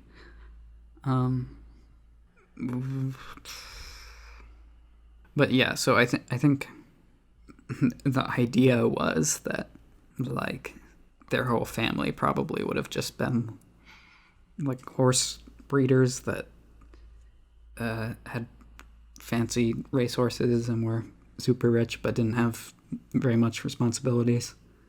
Yes. I was gonna try this. So I think that passion sort of carried through, even though it was like, surprise, you have all this responsibility now. Yeah, because what's also interesting is that actually when I started looking into this question, originally it was going to be the Queen's, how many corgis the Queen has had, because that's like a thing. Mm-hmm. But what's weird is that I couldn't get a definite answer because she's had lots of corgis, but then there is a purebred line of royal corgis that are like corgis that have been. So she was given a corgi when she was little, and then she had another one. She got another one, and then those two breeded. So then their baby was like the royal corgi. Mm-hmm. But recently they died out, so I couldn't get a definite number. Even the Wikipedia article says 30 or more. Right. But yeah, But when there when was I looked into there her was a horses, line of corgis that she was breeding from her corgis, but just I remember that as well. It might have been shortly after breaking the record for longest reigning monarch. I remember it being news that she was no longer breeding the corgis. Was going to let them die out because she didn't want her pets to outlive her, I guess, was the thought process. Yeah, that makes sense. But and it's weird because royals, other than if you're in line, you're basically just there on the off chance that everyone else around you and your family dies. Yeah. Like it is interesting though that but when you're if you're in the royal family, everyone has a place in line. Yeah. But when you're certain ways down that line, you can kind of assume that it's not going to get to you and when you can sort of plan your life. You think you can relax. Otherwise, live with all your money and horses. Yeah, think okay, what else would I like to do other than be king? Because I'm not going to be king, and then and then change of plans. And then your brother tries to marry a divorcee American. How dare he? A twice divorcee American. The scandal. Commoner. I know. It's scandalous now. Commoner. The whole commoner. Yes, I know that there is a big thing with. Whew. Okay. Well, since we're starting the episode, should I do a British accent this whole episode, or? Sure. That's really want to keep it consistent. Do it for the whole episode. So. Yes. So, this is probably going to end up being our longest running episode. Well, maybe. Depends how much is usable. Yeah. Spoilers, not much. So... 3 hours later. We have a prepared article, which is, another thing we haven't done. No, sorry. There's another thing we do every episode, consistently. I don't even think we can make that joke because I don't think people would know what we're talking about here. For our internal show notes that we keep, there's been this long-standing section where if either of us come across an article, the idea early on was that perhaps we would do an article every episode where we just like an interesting news article or whatever and discuss it. Yeah. And so it'd be good to put that link in there so we can both have a chance to look at it in advance. That section has almost always been blank because we just haven't done it. What I was thinking of, a slight spoilers maybe, is we did it in episode 0 of the podcast. We did. That was what I was thinking of. I thought we did it in the first episode, but we didn't even do it then. I should really re-listen to that and put that up for our many Patreon supporters. Yes. And then we've agreed to split the 2 pence we make. So yeah. But yes, this month we have an article. How did you come across this actually? Did you just So when I make a new tab on Firefox, there's a little thing which I could disable, but I find them interesting. It'll suggest me I have articles that on my phone. There's a screen where it gives me suggested articles. I also on my phone on the Google app I won't get suggested ones, but those ones are very catered towards searches, and so it'll often be something very specific to something a show that I'm into or something.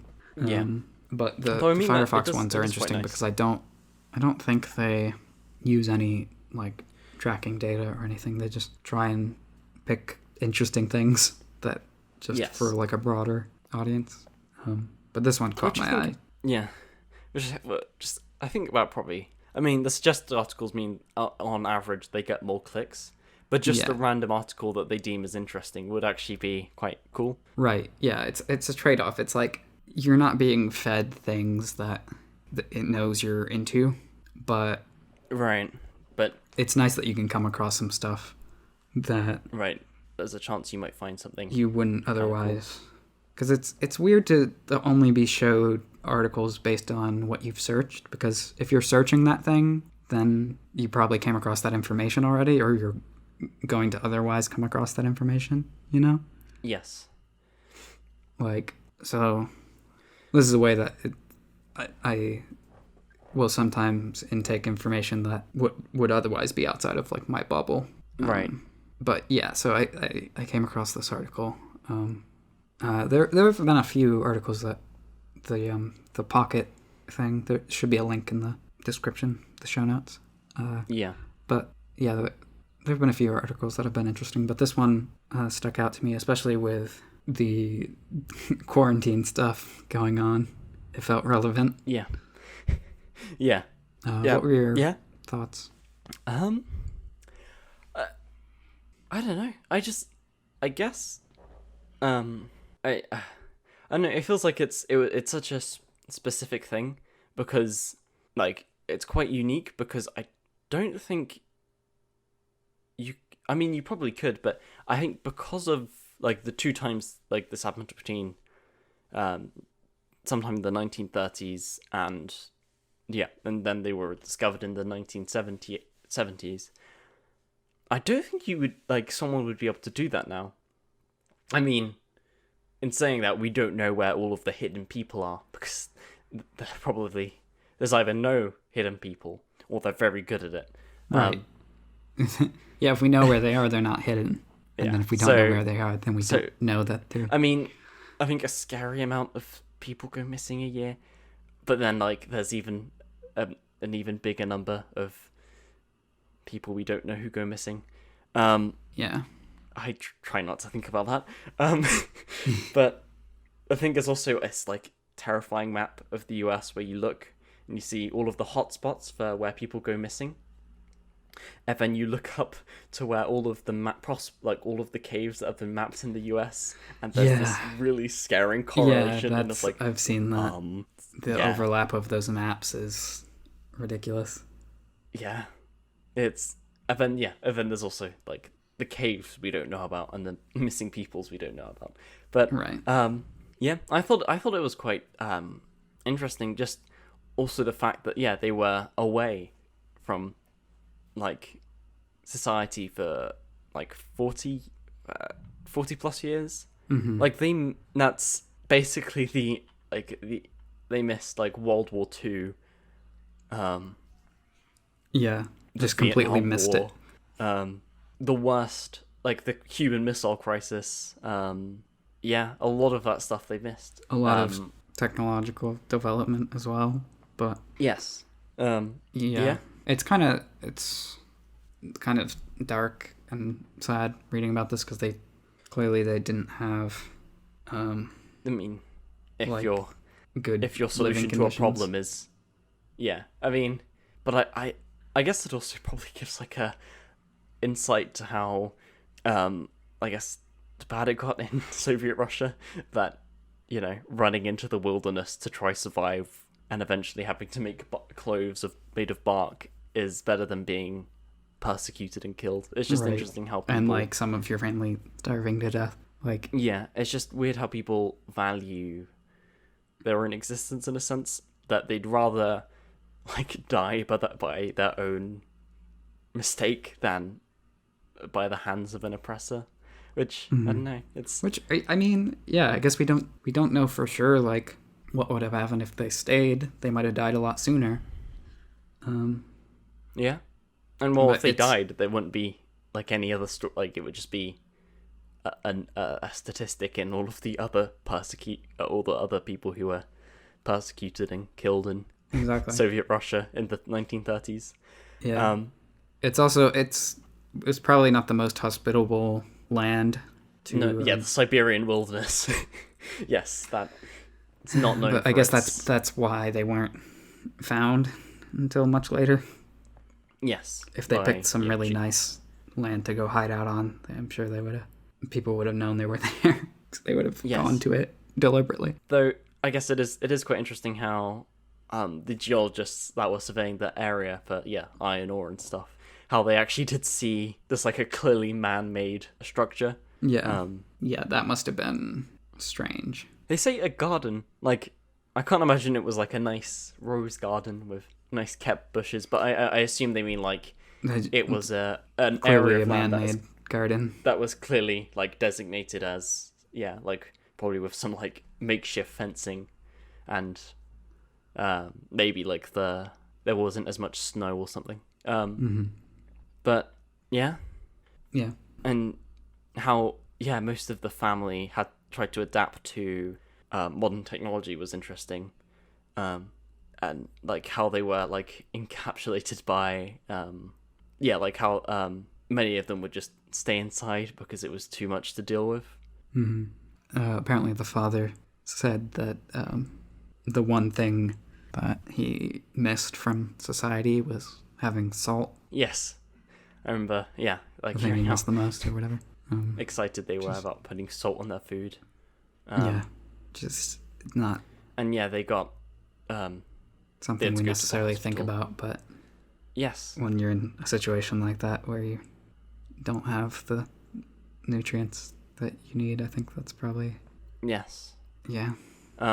and also because of their rough diet, like not having enough nutrients and not being around people, their immune systems were very fragile, and that's how Dmitri died was from just being exposed to people, just being they were discovered, exposed to other people, from I think pneumonia. And Savin and Natalia of kidney failure. Which it's all kind of weird. They can how like Lykov could only drink water from the river that they lived near, because that was the only water they had been like exposed to, so that over time their bodies just adapted to it, so they can't handle any other type. I also found it interesting, the whole city air being unbreathable for them, and that's quite interesting because that's just something that modern humans have just like, you wouldn't think that would be an adaptation, but I guess that would make sense that humans over time have kind of become more tolerant of not noxious gases and things that are actually like toxic. I think it's all like what you're used to breathing and drinking and stuff like that. And being in like a Siberian forest, the air is probably quite clean. And I think if you have enough food and your body is in good health, then you probably are less fragile in a sense of like, if you go somewhere and the air is different, or you have different tap water to drink, it's like, it's probably, you can taste the difference, but it's not like, this is going to throw off this thing that was hanging on by a thread and like really messed stuff up, because you're fine. But I would guess that like probably the state of things at that point, when they had been hiding away for like 40 years or whatever it was, they were probably a bit more fragile. And it's interesting how they fell victim to what just being completely drawn in by the television, like how somehow that's a universal human thing that a media device or something can just consume one's mind. Yeah, it is. That's sort of what it's tailored to do. But that is an interesting reaction, because I feel like that's a good indication of what time travel would be like to an extent, because it's almost like you lifted them up out of the 1930s and then dropped them into the 70s. Yes. Yeah, you get that with like some of those like deep tribes that have been exposed to human interaction.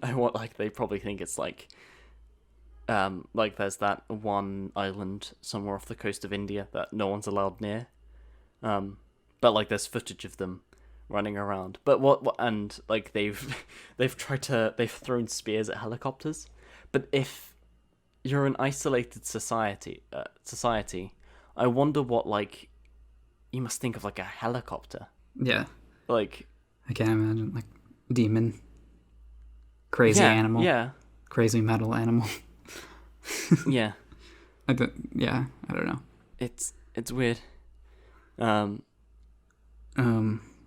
I guess they wouldn't even know what metal is if they're, depends on their level of technology. Because I think the whole idea is that they were it's probably something like a group of settlers, humans that got there by boat, and then all of the people who knew how to make boats died, so they just kind of were stuck. They can't really ask them, because I don't think we even know the language they speak yet. But this sounds interesting. Now I want to look up stuff about whatever island you're talking about. Yes, I'll try find that. But not now, because that'll make this episode 4 times as long. If we go into every remote. Yes. But yeah, this is it's a crazy level of isolation. And just a weird thing that happened. Yes. And I guess it is impressive that they were able to survive in a single room hut. And like they eventually made clothes out of hemp and bark. Mm-hmm. It's a little bit like any sort of movie or show where like people get stranded on an island and they have to survive. It's like it evokes that same sort of like feeling, but yes. But it was a choice, because it was just like, well, not gonna deal with this. Yes. Whether or not that was the right choice to make or not. Yeah. That's debatable, but this was like almost they had to do this. Like this was a life or death situation, basically. Yeah. I guess I wonder. I guess they probably knew how much time had passed. I guess. Would they have? Wait, were they asked about that? Because I suppose they would have to know what year it was, because they had. Yeah, I'm sure they were tracking seasons. Yeah, or like they were, like they had a tally or something in like a tree nearby or something. Yeah. They weren't out of.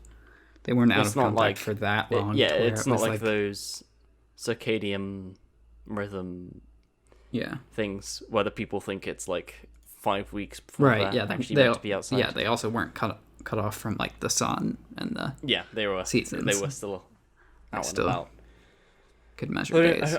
I don't suppose the seasons are that diverse up a mountain in Siberia. I think it's either very cold or very, very cold, but yeah, it fluctuates from very cold to very, very cold. So yeah, I don't imagine it was too wild. But anyway, that's an article I Yes. found interesting. If people want to look into it, feel free.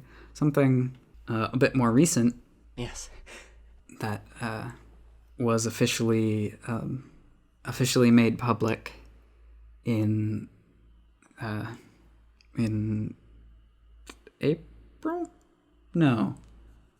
I don't think it was officially made public until Well, this Guardian news video is from 27th of April. Okay. I thought it was more recent, but yes. I've lost all concept These might be of time at this familiar point. because I think they were leaked previously, and it was like one of those things that conspiracy theorists latch onto. But yeah. but basically, the Pentagon released UFO videos of just unidentified flying objects, and as far as we're aware, they're still unknown, but they just went ahead and released the videos because they figured there's no harm in it. Right. Which is, like, it amuses me that all these conspiracy theorists are like, oh, the government's hiding things from us. But then when something actually is happening, the government's like, here's the footage. Mm-hmm. It is quite amusing. It was footage that was already leaked, so yes. Maybe so I suppose they just had to confirm it. Yeah, maybe by confirming it, they're thinking then people will think we don't have anything to hide. Yes. Then there's also like the possibility it's faked because that happens a lot. Right. But the it being released by the Pentagon, to me at least, says that it's not fake. Yes, Pentagon I'm sure seems pretty maybe official. Conspiracy theorists will think, oh, clearly this is them trying. They're just trying to show it. They're trying to show this to us so they can distract us. From So they can plant more 5G towers. But yeah, who knows? Yes. Who does? I mean, it could just be another government's drones that they were testing. Yes, but I don't think they're going to admit to that because of the heat they would be in. Right, exactly. But that seems like a plausible I think that non-alien related explanation is that some other government was just doing a little test of their drone, and someone I think the Navy pilots or something that caught this footage. The they were like, Navy "What is that? I don't know what that is.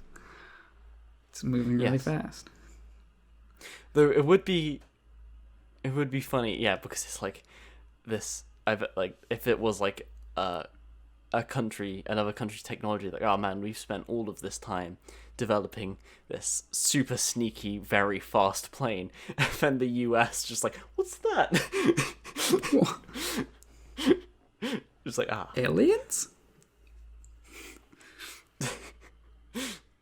But I mean, from the video, it's kind of just like a blip, a blip. Yeah. Looks like those spinny top things, the ones that you spin. It's like a blob, with some kind of white light around it. Mm-hmm.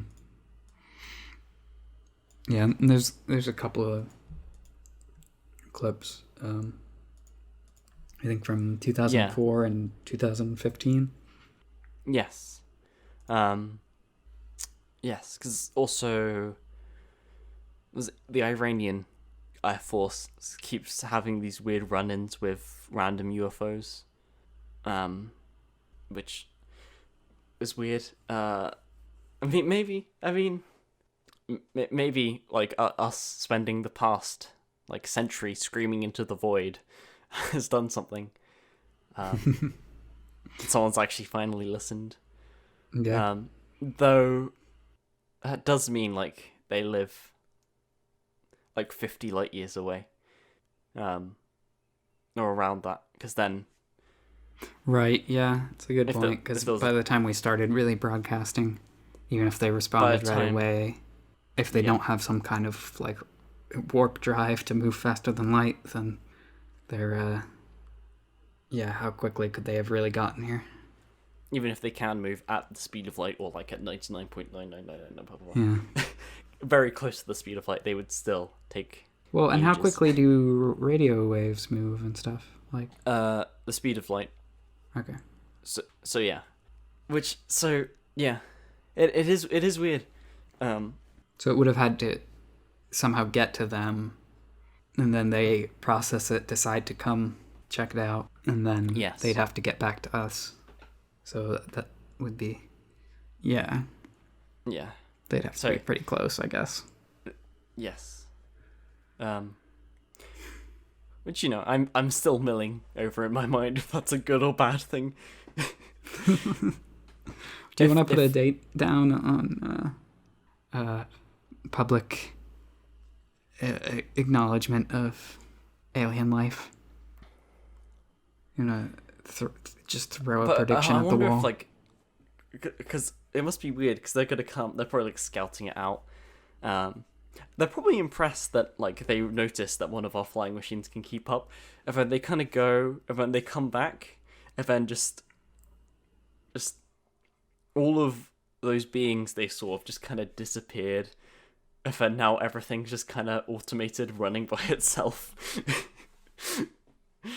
Because another back and forth mission, that's probably another 50 to 100 years. Mm-hmm. So probably by then we would be mostly most things would be automated, I suppose. So I guess it depends which one comes first. Alien annihilation or robot annihilation. But I don't know. I guess it's not really known if there's a process for these things. But yeah. You want to throw a general prediction out into the void? Prediction of when we will list, say. Ooh. So wait, when it's confirmed aliens, or just when aliens, or when aliens come back? I guess confirmed observation, but not necessarily here. Right. If we see something one of our telescopes, and we see another telescope pointing back at us. Yeah. Although that would be intelligent alien life. There's also the other question of just, are we going to find some... Just a bacteria living on or something. A rock. Yes. Some sea sludge or whatever. Yeah. Or yeah. There's... there's all of those... bacteria that live at the bottom of the ocean that can use... what's it called? Is it thermosynthesis? Where they're able to suck up the chemicals shot through the vents and turn it into food. Mm-hmm. And there's a question, maybe if that's happening on Titan or something, where there's methane everywhere, or in the deep oceans of some of Jupiter's moons. And there's questions like that where it's yeah. And then it's do we might not even know, because it's not, there's a chance it's not even carbon based life forms. Mm-hmm. Just because everything we're primarily looking for stuff that's similar to us. We're looking in what we consider the habitable zone, and but who knows? Maybe there's a different type of life that requires it to be really cold, and we should be looking at other. Yeah. But we can only go based on what we know. Yeah, but I suppose, I guess it also just depends when we leave the solar system, the first people to leave the solar system. Because I don't think we're gonna do much if we can't expand. Yeah. I'll throw some years at the wall. I say 40 years, we get a life of any kind, and then maybe 100 years we get life that we could classify as intelligent. Yeah. And then I would give it 200 years before we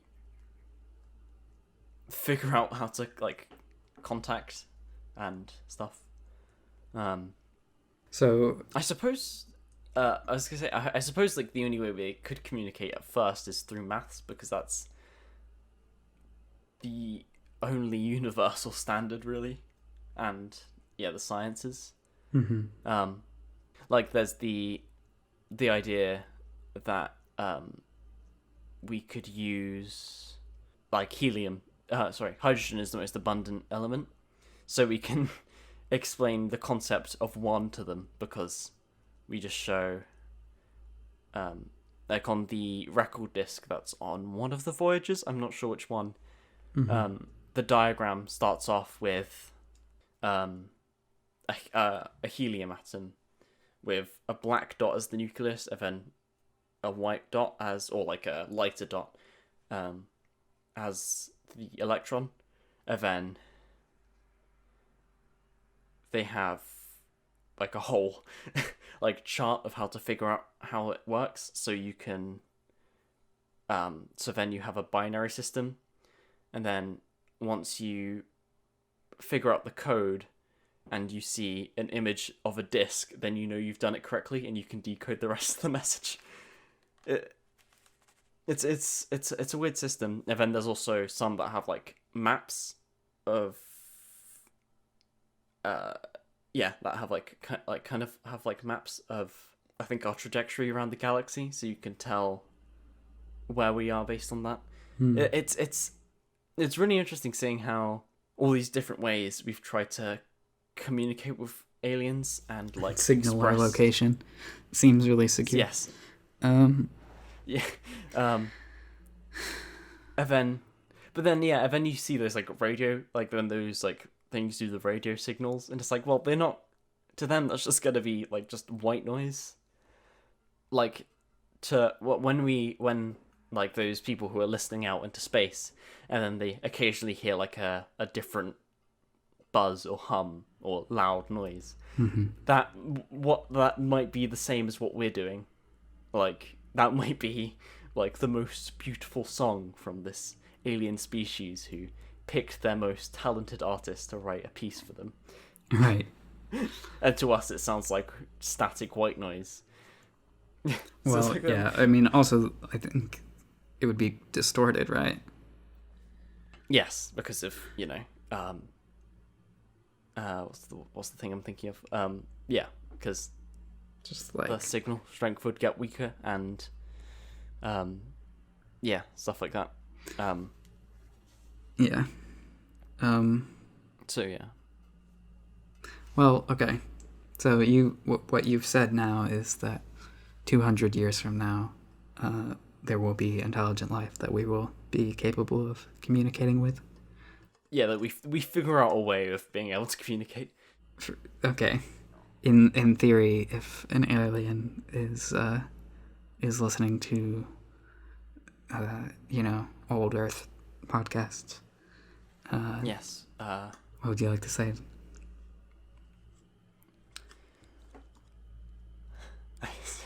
I mean, I could take this time to have like a dramatic speech about humanity.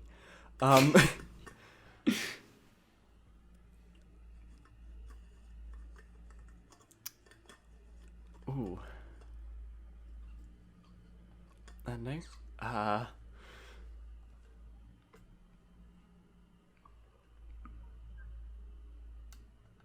Oh, and that's all the time you have. The aliens stop listening to our podcast. Yes. I mean, maybe we can make the whole 42 thing like a universal thing, and make aliens actually question if it's the meaning of. That's what you'd like to pass on. And then we to just say 42 and then let the alien figure it out. And then we just make an an entire alien species try to find out. But yes, I don't know. The Hitchhiker's Guide becomes like a holy book of sorts. Yeah, they find the referencing in the book, and they think this is like a prophecy, and then like Scientology, but it's Douglas Adams instead of L. Ron Hubbard. Yes. But yeah, I don't know, if I wanted to say something to aliens, I don't know. I guess it would be hard because, I mean, we've done the thing where I try to explain how to make a birthday cake. Explain that I drove a birthday cake to aliens. Well, if they're communicating, assume they can understand this podcast. Yeah. Hello. My name is Wabbles. I lived on this planet possibly millions, maybe billions of years ago. You just said 200 years. You've changed your Oh, right, prediction. yeah. Wait, I lived on this planet 200 years ago. Does that feel too soon now? Does my scenario make you rethink your time estimates? Well, no, I was thinking if alien archaeologists far in the future when they find an abandoned rock with ice on its poles and nothing else, but they see a bunch of like floating chunks of metal. Right. This is not me. I am organic. My body is somewhere. Oxygen. If you want to revive me, I can tell you some more. Yeah, we mainly breathe oxygen. That would be helpful. We drink dihydrogen monoxide. And we eat. It's a tricky one. We eat compounds that are based in carbon, more specifically, in different carbon molecules, like I'm unclear on how they speak English, but don't know that we require oxygen and eat food. So we get most of our energy from what's it called? C6H12O6. You might find that helpful. What else do we need? So that's glucose, amino acid. I'm not sure what that is. All right, that's a static. I'm assuming they've been like they poke at humans a lot, so they probably figured out that a lot of life is based on certain compounds and stuff. Well, no, I'm cutting you off. I've just completely just heckin' ran with this. We mentioned conspiracy theories, and a very weirdly popular conspiracy theory at the moment, I think probably because global pandemic, is that the whole 5G being a very bad. Yes. What is the deal with that?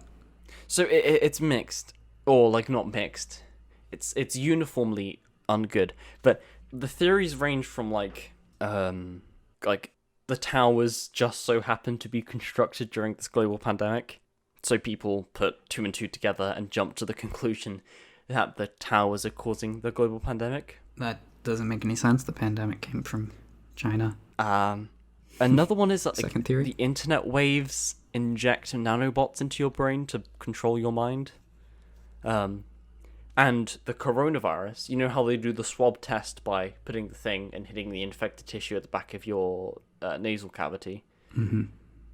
Apparently that's implanting a very small microchip that can fit on the end of a Q-tip to be implanted into your brain. Well, so it's a little bit more fun of a sci-fi concept. I'm going to say that's also dumb. There's no relationship between also coronavirus and 5G. Also, if the chip was that small, there was nothing it could do with the data. It doesn't have an antennae long enough to transmit the data. So anything that it could only ever do some stuff inside of itself, which I don't think we can even make chips that small yet that can fit. Well, you're basing that off of public information. You're not basing that off of the technological advancements that the government's keeping hidden from us. Oh yeah, and Area 51. But I don't know. And then there are people that I kind of understand who are slightly worried about the longer term health risks. That's understandable until it's very not there's just people who don't, their heart is in the right place, and I understand, but it just they think the internet waves can give you cancer. Well- Although I suppose, the long-term effects of 5G haven't actually been measured yet. It's Right. still below like actual irradiating levels. Like the frequency is not high enough to be ionizing at all. I think this is gonna sound a little like tinfoil hat, but I think it's fair to be skeptical of that sort of thing. Like, Yeah. Because it's new. We don't really know the long-term effects of it. right? And phones are like it's been a weird back and forth. In like, because I tried to look into this. Most sources say that there isn't definitive evidence that cell phones and the and Wi-Fi can't cause any long-term brain damage. Like obviously, yeah, it's radiation of sorts, But it's but not. it's It's not- not deemed.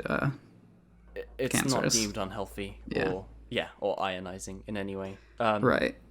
But that's kind of thinking I can at least understand of like yeah, you should be skeptical about all of these because like even dating back to just like radio towers and stuff that are just constantly blasting you with radiation, Yeah. or like just your microwave in And- your house. Like, how do we? do you think that's actually forgot what containing the- 100% of the microwaves that it emits, especially Yes. when it's broken down?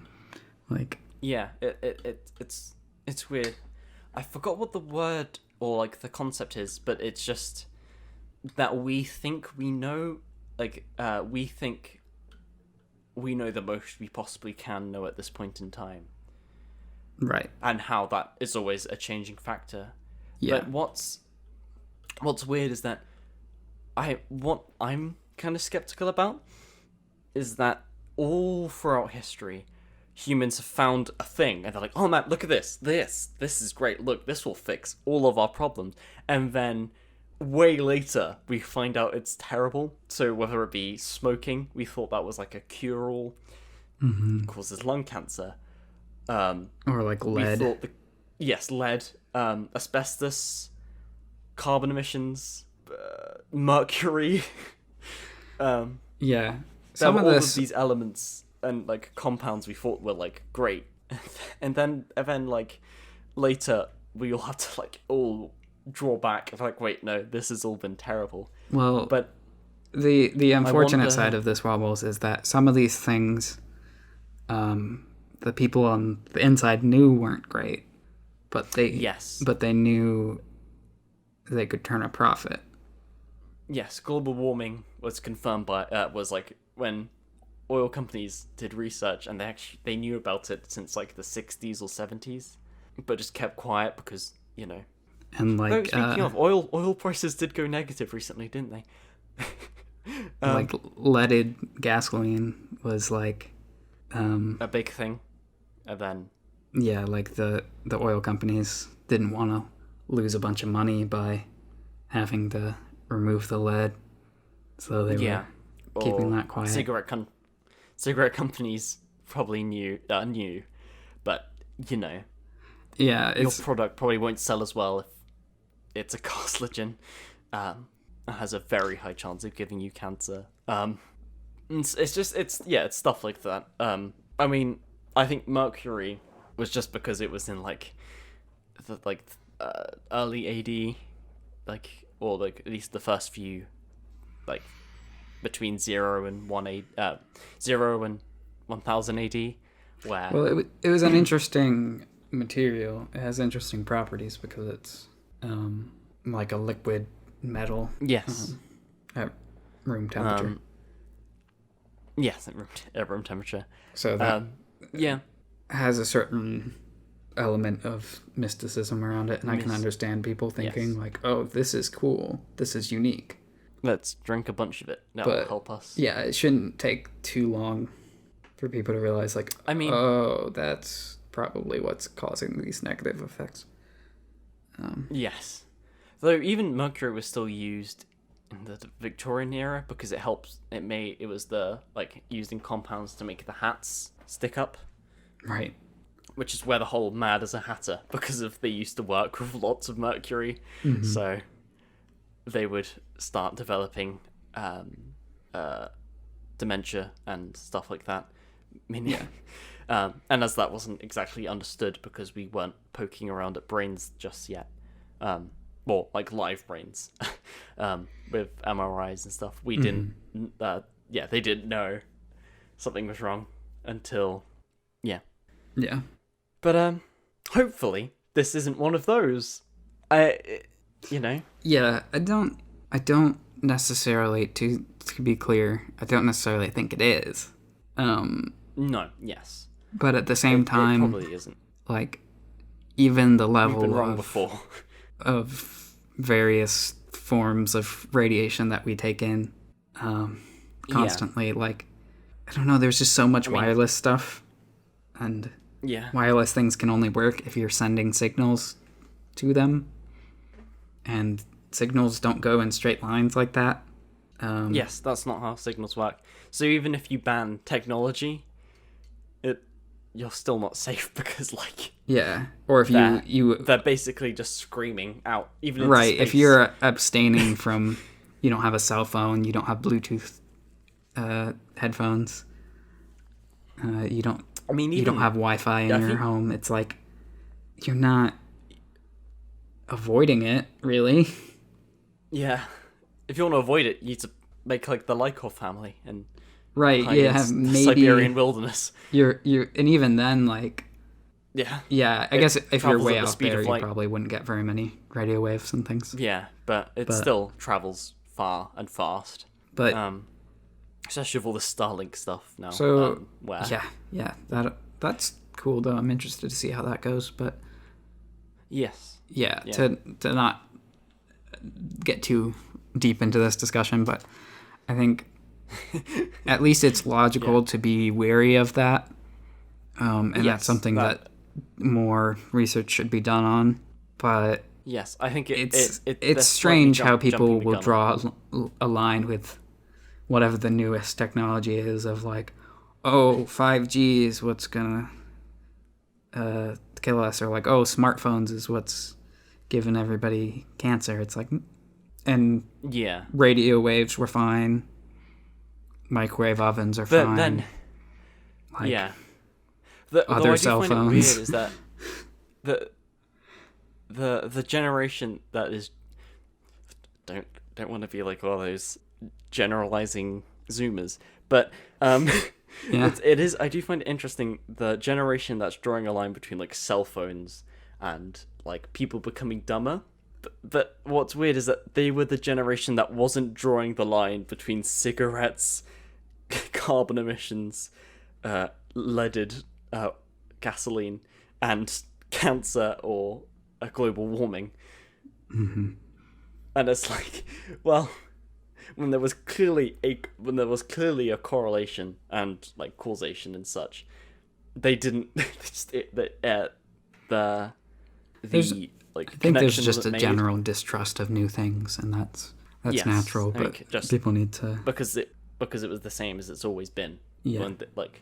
Because the whole smoking and gas emissions culture has been a thing since like the 1800s because of the Industrial Revolution. But yeah, it's been a weird time to be alive. Like, I'm sure when cars were first starting up, like, there were probably a lot of people that didn't trust them. They were like, oh no, my horse and carriage, that's where it's at, Oh yeah. A lot of people were like, what? A carriage without a horse? Or when computers became a thing, I bet there were lots of mathematicians that were like, what? I can just do it by hand. Why do I need a box to tell me how to do things? Or electricity. It's like, it's dangerous and it's expensive, and I got plenty of candles. Yeah. Candles aren't dangerous or expensive, no. My gas lantern does enough. The wheel. It's like walking is fun. What we can carry things on our back. No. But yeah, I think that that goes back until a monkey was skeptical of jumping off a tree and walking around on their hind legs. Yeah. It's like, nah, this crawling thing is great. I don't know what this whole bipedal stuff is. I mean, that monkey had a point. He's like, No, yeah, definitely not at that point. Not you're gonna get eaten by a Lucy. lion. Good luck to you. And then, Yes, I think that was the thing, because they were like, oh no, we're safe up here. But then, yeah. Anyway. So, actually, this Elon Musk. Have we talked about him before? Oh, we don't need to. I don't think we're not the. I don't think if. I think that there is quite a nice Venn diagram of people who listen to our podcast and people who are aware who Elon Musk is. Mm-hmm. I would be very interested to hear from any listeners, though, who know who we are but don't know who Elon Musk is. I think that would be very good for Wobbles' ego. Because we're about to talk about him. Give us that feedback. So last month? No, this month, I guess. Yes, there was the SpaceX Dragon Crew X NASA launch. Yes. I just wanted to mention that because that was pretty cool. Yeah, that was great. I watched. SpaceX did their first manned mission to the ISS. No, did they? Yes. First commercial. Crewed. Yes. First commercial flight to the ISS. Yeah. Lucky buggers. Yeah. So all that's gone well. But this year, Elon Musk has had a child. With Grimes, which is just still weird to me. Yes, that I feel like maybe not a lot of people knew who Grimes was other than the person that Elon Musk is dating, but like I knew them totally separately. Like I remember listening to Grimes' music at some point, and then someone told me that she was dating Elon Musk, and I thought that was like a joke or something. Yes. Yeah. Yeah, it's very unusual, but that's... Yeah. I guess it sort of makes sense when you're a celebrity and you're in sort of a spotlight. It's hard to interact with normal people. Yeah, and Elon Musk is quite extravagant. Yeah. Yeah. I think his Twitter's quite clear about how his... Yeah. But yes, they had a child, and there was a whole kerfuffle online because of the name they decided to call their child. If you probably know, do you know? Have you pronounced it? I'm vaguely aware of this. I kind of assume they were trolling. I haven't looked into the extensive details of this. Are there like birth records or a birth certificate somewhere that's on public record with this name, or are we just taking their word for it? Yes. Yes, there's public record. So yeah, this is interesting. I don't know, because I think the laws in most laws in most countries are very liberal with how you name your child. Mm-hmm. They seem to be sticking with it. I mean, they'll probably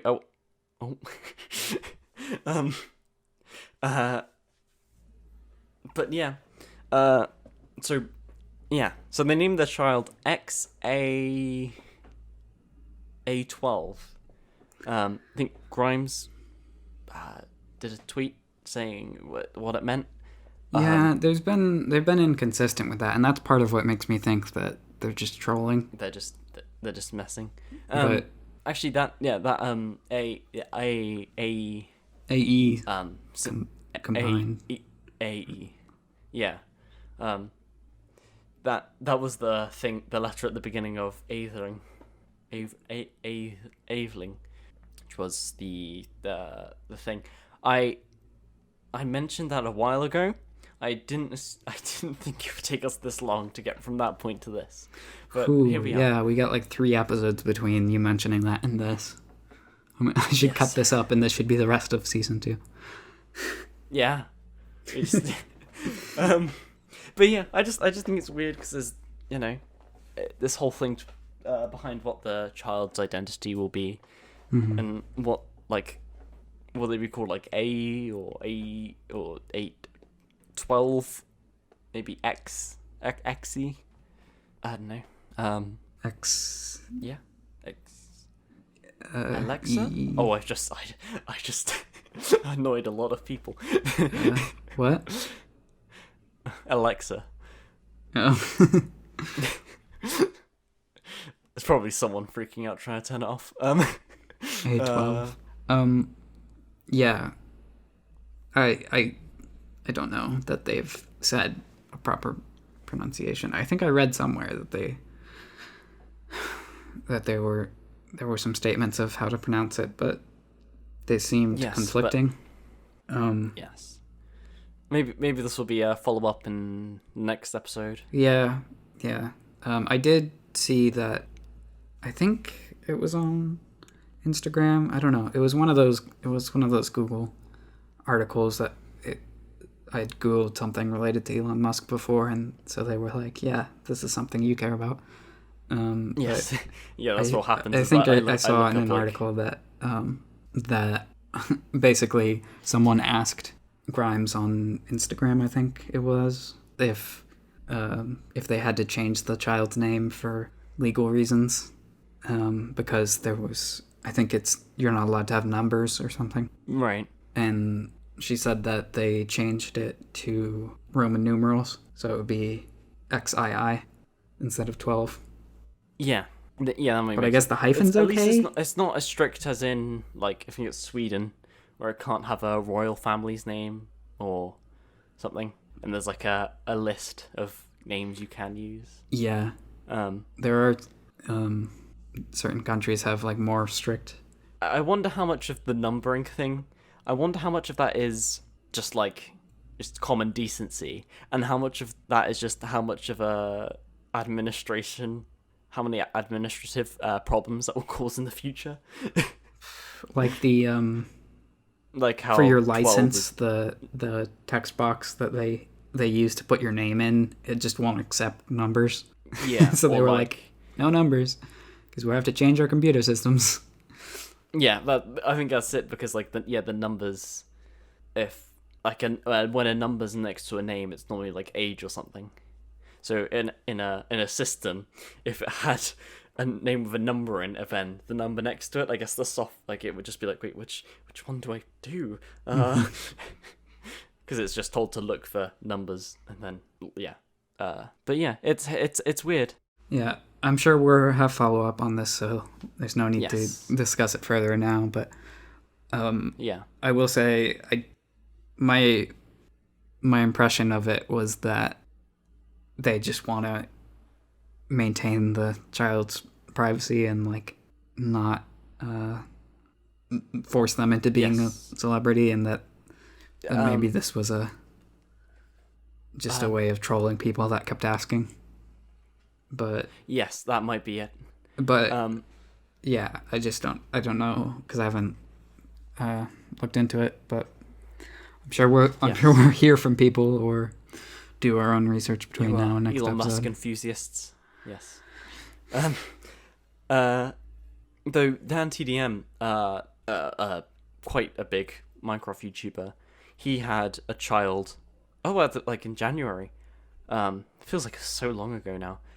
In January, and yeah, he's doing something similar. He's not showing the child's face, or I think he said the name, but yeah, he's hiding the child's face and until like they have a decision over their life, and if they want, because it would be like it's weird when famous celebrities that like child celebrities, apart from some Disney ones that have done quite well for themselves, but like, Macaulay Culkin, the Olsen twins, Miley Cyrus, like young actors that have just kind of fallen apart as they've grown older.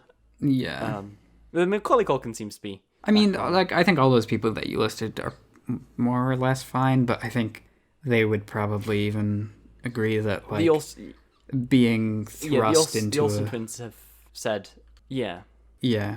Yeah, because the Olsen twins have said many times that they wouldn't wish their childhood on anyone because it was just constant filming and singing and Yeah, and then like I think a lot of you end up in a situation where you like certain things are expected of you, or certain or you have more access to things than you probably should. Like you have more money than you should as a young adult that doesn't actually know how to spend it responsibly. And, yes. and then or I especially feel bad for the boy who played Anakin in The Phantom Menace, and because these movies weren't particularly good, he was bullied quite a bit. Well, and then that's another thing. Yeah.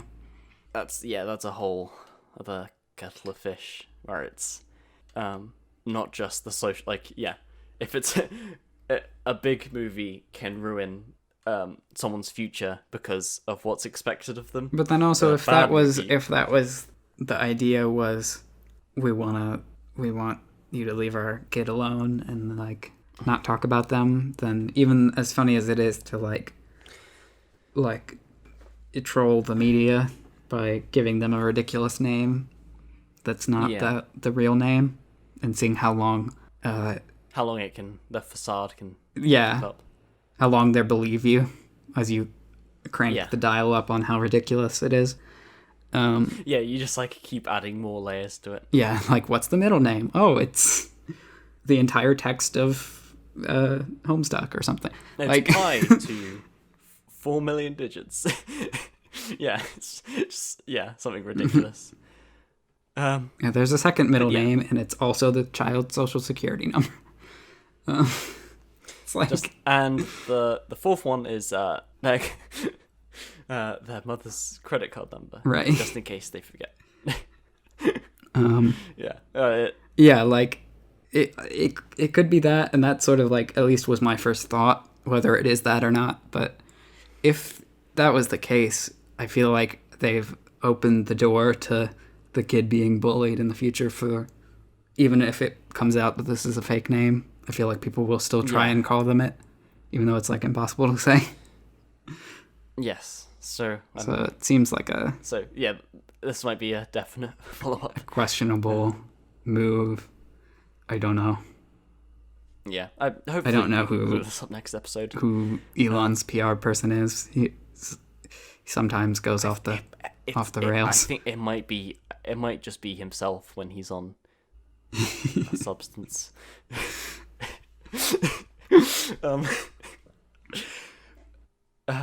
But hope maybe we'll have follow up on this. Maybe it will just never come up again. So we've been. This is week 12 of quarantine. Your guess Something is. Like I was gonna say as good as mine, but your guess is probably better than mine. I think it might. As we discussed in the last episode, I have no concept of time. Me neither, really. When did I... So for me, lockdown in my brain starts, I guess, when because it started around, like, a couple of days after schools were closed. I'm gonna say 12 weeks. That's, 3 months. That seems about right. But also what is weird is that, that was 12 weeks ago. But that means I haven't had a haircut in probably closer to 16 weeks. Probably the same. It's been weird. I don't know exactly when the last time I had one was, but it wasn't just before quarantine. It was like a good bit before. Yeah, mine was quite a bit. Yeah. Before quarantine. And I mean, I guess maybe we can. I mean, have I mentioned on the podcast I was gonna let my hair grow out over the summer? I think I might mention that. You might have. Maybe at some point. I know I've mentioned it to people. So, well, if I haven't already mentioned it, I was planning on growing it out from May to September. But it looks like I get another 16-week head start on that. So that'll be interesting to see how long my hair actually gets. it's already getting, it's not like unmanageable, but there's like, it's getting to the point where it's small things are starting to annoy me. Like, so sometimes, like the slight sideburns down the side of my face, it always seems random. Sometimes like the excess hair will go behind my ear, or like, kind of in my ear, or other times it will like just slide down in front. And it's difficult to manage sometimes. I mean, my headphone hair gets way worse now, because like, Yes, that's because before it would be like a slight dent, but now it's like a big ploof down in my head. that is Looks one like of a dent in my skull or something. Yeah, that's one of like the worst things for me is I always like to have like the sides shaved pretty short, because I hate trying to put headphones in and having hair go into my ear. It's like I always have to try and hold it out of the way to put in-ear headphones in.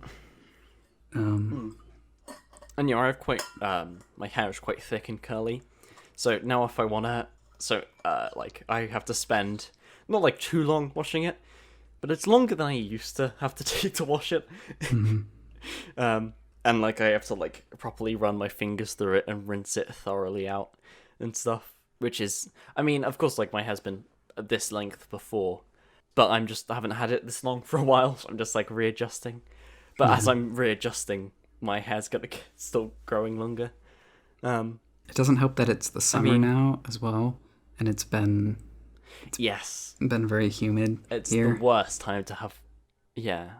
Actually, it's been quite hot the past couple of days, but today like there's a thunderstorm. I thought it was quite interesting, funny. Yeah, Just I'm how glad all we week it's been missed hot, that and on then the suddenly recording. weekend's Although been- there's still time, we could have another one Yeah. in the next 3 days when we it's finish this episode. Yes, just like a large storm happens. But yeah. I mean, if it does get to a point, I might just tie it up and then cut it with scissors. But I don't think I'm pretty nonchalant about my hair, if I'm honest. Like the main reason I prefer it long is because there's effort to go to the hairdressers. So that.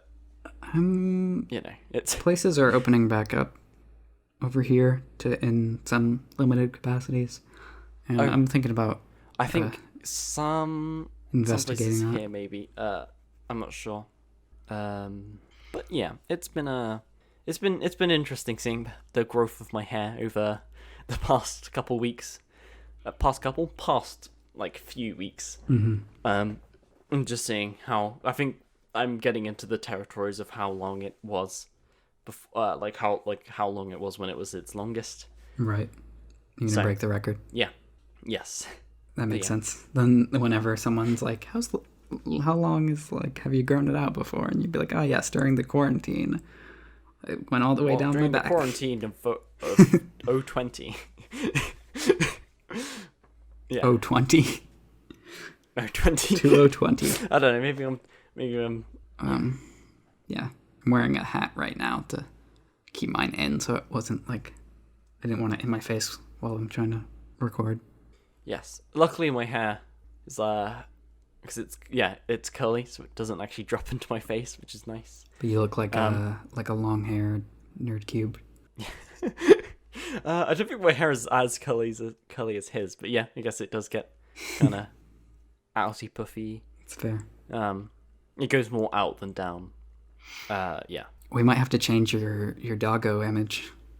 Get like a collie in there or something. Yes. I mean, I guess my actual dog has quite a big puffy like mane. What's the name of the skin they would bite? But yeah, he has a lot of like excess fluff around his neck. I forgot what it's called. It's not important. Trying to reduce the amount of tangents now. But yeah. What are those dogs that have the hair that goes in front of their eyes? Oh, the ones that look like rugs. Yeah. Legs. There's a paint brand like a decorating paint brand over here that uses that dog because there's like adverts where the dog gets covered in paint and it shakes the paint everywhere. Now I think about it, that's probably quite. It's probably like water, but then they change it. But because I don't think dumping paint on a dog is particularly would pass. That's probably frowned upon, yeah. Yes, and wouldn't pass. Yeah, Yes. Peter would be right on that. Long, But yeah, long-haired bubbles. long-haired wobbles. I mean, it's not. Yeah, but I think maybe next month it'll be. It'll be longer-haired I won't even wobbles. need a pop. I won't even need a pop filter. I would have just threaded my hair into into a thin, fibrous web. So you are done with school now at this point for the year? No, not yet actually. Really? It's the last term. We have 5 more weeks of school left, but we would have been doing our end of year exams, which have been particularly more monumentous than others because our previous exams we cover everything we did in that year, whereas these exams are everything we've done since the beginning of our coursework, like 3-4 years ago. What a time to take those. Yes, we've had to take them at our homes, with our webcams on facing us. It's not been too bad actually. Like everyone, we're all told to turn off our mics, and if you don't really think about it, you don't actually really feel like anyone's looking at you. And yeah, it's been weird, especially since we didn't even know the exams were going to happen like 2 weeks before they actually have happened. The slightly annoying thing is that because we're not in school, where we would have like 3 exams in a day, depending on the length, we only have 2 exams in a day. So that means the exam, so they would normally be split out over a week and like a couple days, but this has meant they've had to be split over 2 whole weeks where we have to do exams. I mean, luckily some of them have been like dumbed down a bit, like some biology paper doesn't have as many graphs and charts to fill in. I think maths, we're not going to have as many diagrams and tables, so we can like write it on lined paper. What was like I mean, the ones that weren't even that much different were just English literature, where we have to memorize some poems and stuff and some key points from The Merchant of Venice, and write 2 essays about the poem. So we write 1 essay about comparing a poem we know and a poem we don't, and then you have to write an essay on a poem from memory, and then you write an essay on The Merchant of Venice from memory. Like by memory, I mean you just know the quotes and the key points. The questions are random. You don't memorize the answers. So yeah, it's been interesting because that one I would have typed up anyway because long story. But I have the privilege to type the privilege? Not privilege. I guess it's more so of a I have the ability to access that as a tool, so I would be allowed to type that up in exam. But even though most people are, but I find it funny actually, is that I find, because I also get extra time as well, but I find I'm actually able to do some of the exams quicker because I'm typing it, whereas some people who wouldn't normally get extra time have been given like a couple minutes extra because they've been typing. And I find it weird because touch type or whatever. Yeah, because I just find it interesting because I can type faster than I can write, which is weird. Mhm. Oh, and actually, yeah, I have been trying to teach myself how to touch type lately.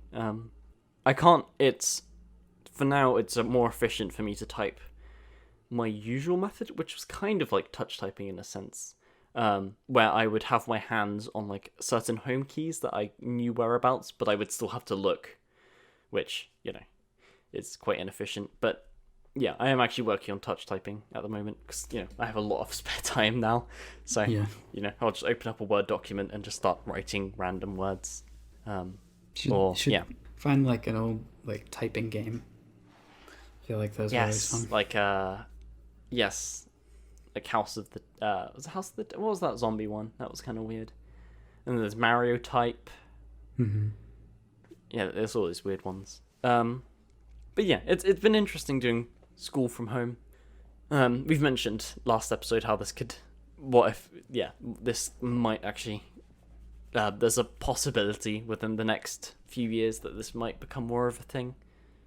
But we don't know. Yeah. Well, we shall see. We shall see. Now. Wait, does your school not end after your final exams, though, or are you still taking the final exams?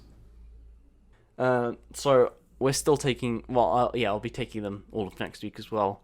But then we still have 4 weeks afterwards. So for, like, the final proper GCSEs, yes, school ends, I think, a month before the exam. So they have study leave.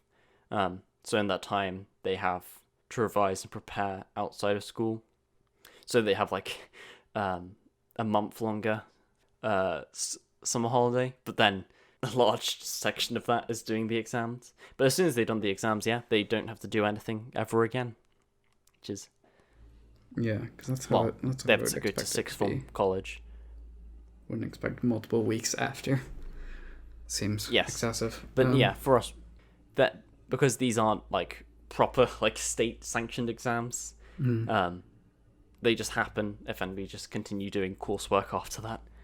Fair enough. Yeah. Do you want to get into a gaming lightning round here? Yeah, gaming lightning round. I think. Yes. It should work. Do you want to go first, or should I go first?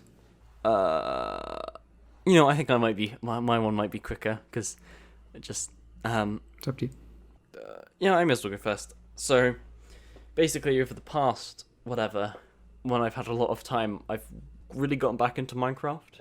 And I've been going on around with a group of my friends, which has actually been quite nice because it's like one of the ways I've been able to keep in contact with a couple of my school pals. Right. So yeah, we've been doing that, but it's been interesting because I've never really been that self-made on Minecraft. That this is the one where I have like all the fancy gear and everything, and I'm like, oh man, I did this all by myself.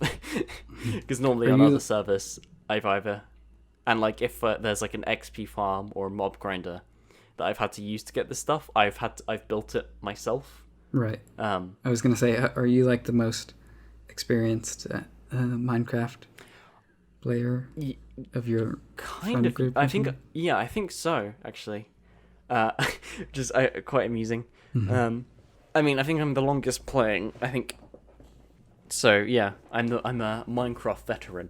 I think. I mean, not really, because a Minecraft veteran is technically someone who played the beta, but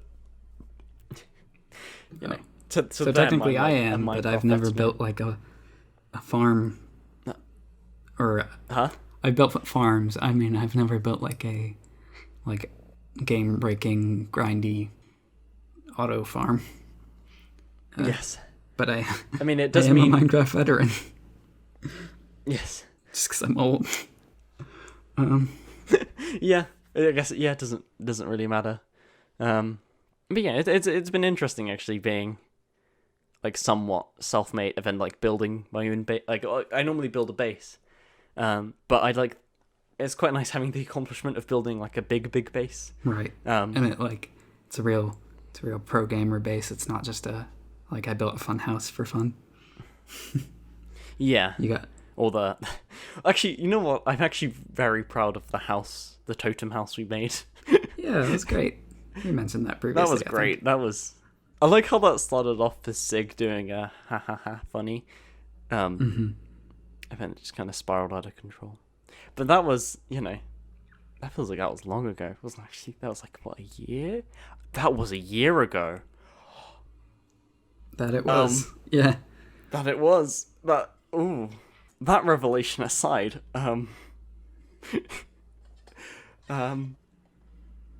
yes. And also I've been playing a lot of Cities Skylines, again. Oh yeah, I saw you playing that the I other don't day.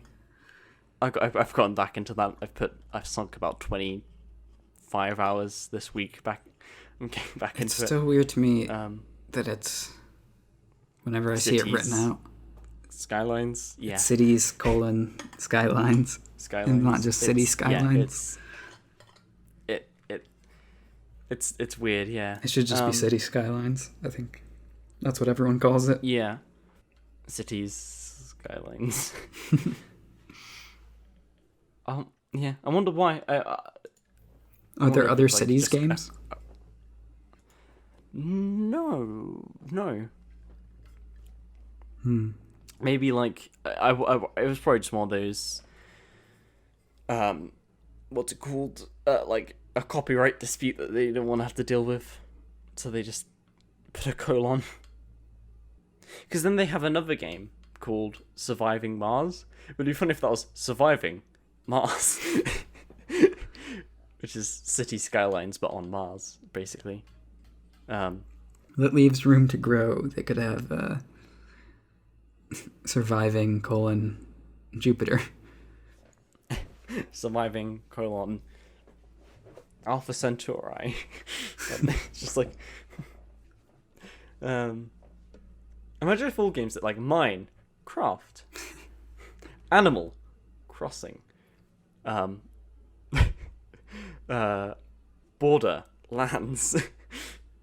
Well, I feel like a lot of those don't make sense for the game, but yeah, I'm sure there are some out there that would work.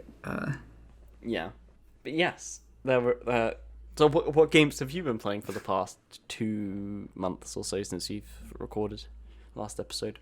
Yeah. Sorry, I'm thinking like Assassin's Creed, but like maybe the Assassins have something else.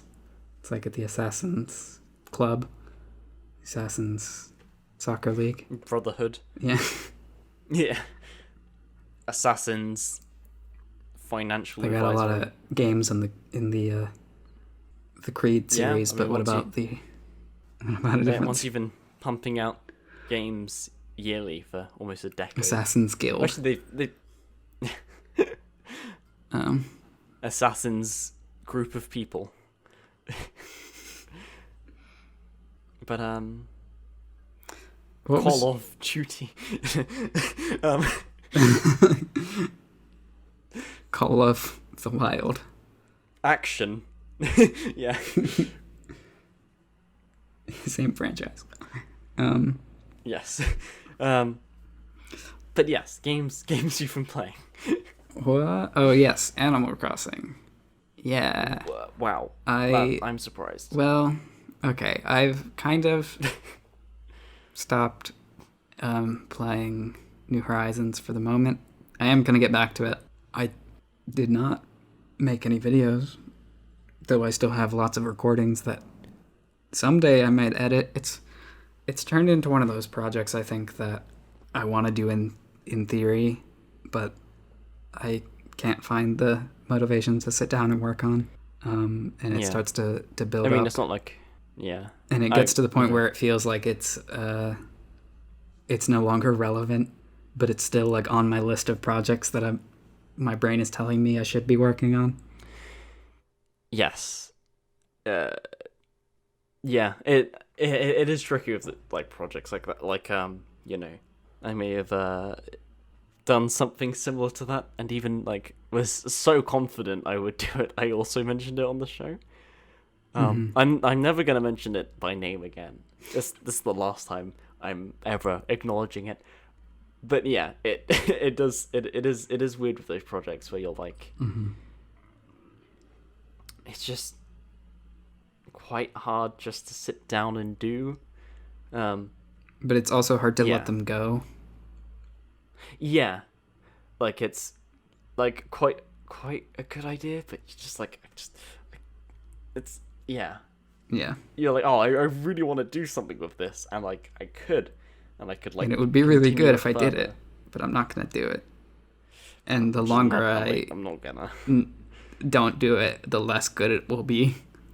Because it's like the number of people that are Right. looking for Animal Crossing videos is just slowly dropping off Yeah, I think as like a as the hype dies down. And it's like, if I by the time I finally like do, an there'll be no inverse market for it. curve of just like the how suddenly it just goes. Phew. But yeah, I've said in the past, I don't remember if I said last episode or if it was just in conversation with people, that I think the game in New Horizons improve in a lot of ways from New Leaf. yeah, But it just, there's certain aspects of it that I don't really like the direction that the game has moved in. right, yeah, Like the crafting, for instance, it's like, it's pretty tedious to have your tools break constantly when you're used to them like lasting forever. yes. I did send you that Lego contraption someone made for auto crafting. Yes. I'll have to include that. Yeah, that was pretty good. But another thing for me is like, it was actually something I didn't like about New Leaf initially, and I think they kind of doubled down on it in New Horizons, is like the amount of the game that is sort of like a walkthrough tutorial type thing of like, you talk to this person and they tell you to go do this task and then you have to go do that task. It's like, if I'm playing Animal Crossing, I really want to just be thrown into the world and then get to do whatever I want to do. You know? Yes. To me, it's meant to be like leisure. It's not meant to be like... and it can be grindy if I choose to be grindy, but I don't like sort of the forced rails at the beginning of the game. I think it's too much, and it's like, I think it's a result of trying to make the game. I put a lot of thought into this, but I think it's a result of trying to make the game more friendly to a wider audience. Yeah, and like because it feels like you should have the option of turning it off or something if it's like real, like they can have like I've played Animal Crossing before, or no, this is my first time, so you can.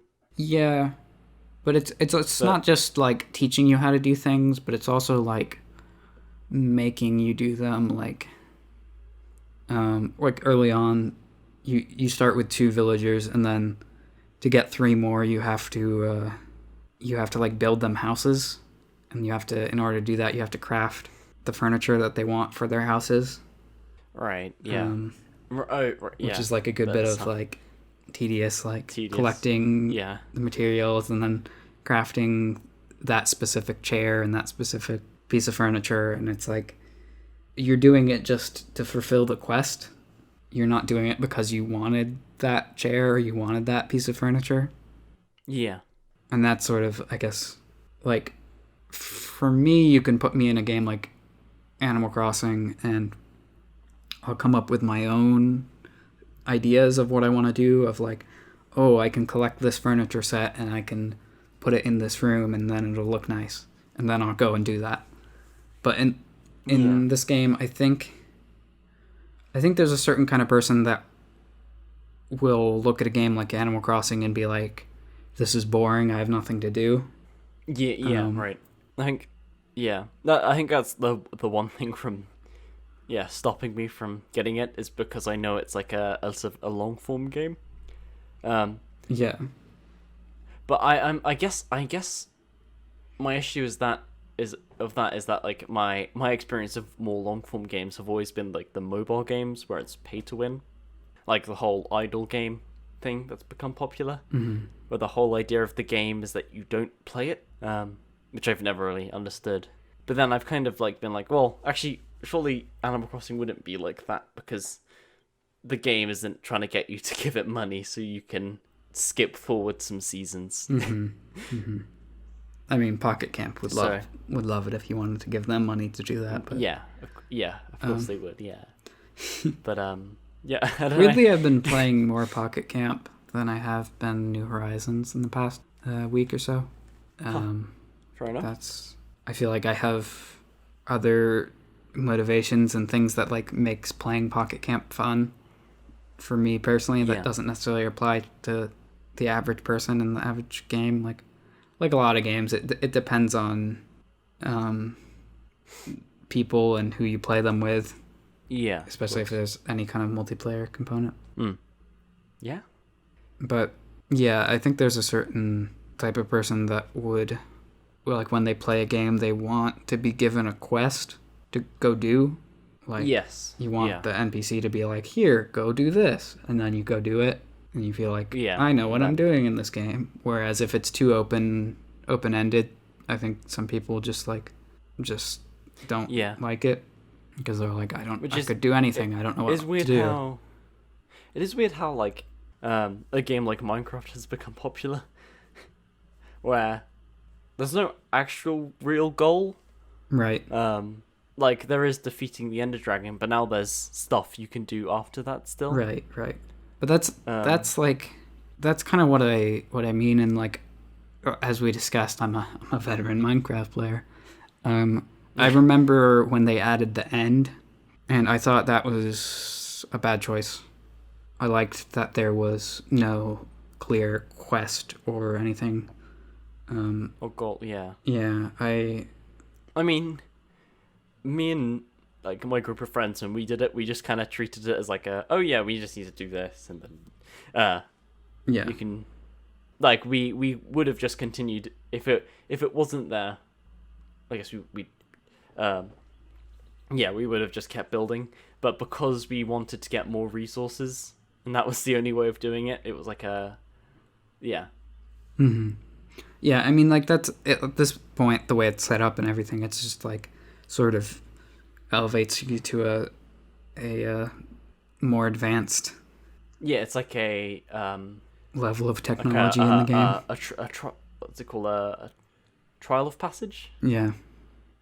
But that's one of the reasons I actually don't like Terraria very much, even though I've played it a bit, is right. I don't like how focused that game is on the boss fights and progressing the world. Yes, right, that makes sense. And I'm sure that's fun for people who like that sort of thing. And I know a lot of people will like speedrun Terraria and stuff like that. But for me, it's like, I want Animal Crossing to just be completely open and not try and tell me what to do. I don't need a quest, like, other than the vague quest of like, hey, if you pay off your house, you can expand it, you know? Yeah. Which is, and that's even a choice. You could keep the smallest house if you want and just go collect all the bugs, or you can like, or if they want to add a crafting system, that's fine, and then like I can use that to my advantage when I choose to. But I don't like the amount of times in the game where it's like, you have to do this, now you have to do that, now we're going to keep nagging you about this until you do it. It's like, it's not really what I want. And I think I just need to go back into it and get past all that stuff, because if I was like doing all the quests as they asked me to do them instead of putting them off for days on end, it wouldn't take that long, I'm sure. But I think that is unfortunate that it's like, because to me, the audience that is into a game like Animal Crossing doesn't need the quests. They're content with just the openness of the game. But I think there's a wider audience they're trying to reach, because like every game just wants to have like the full market buy their game now. It's like no one's content to have a niche, you know? They want to take the biggest piece of the cake. Yeah.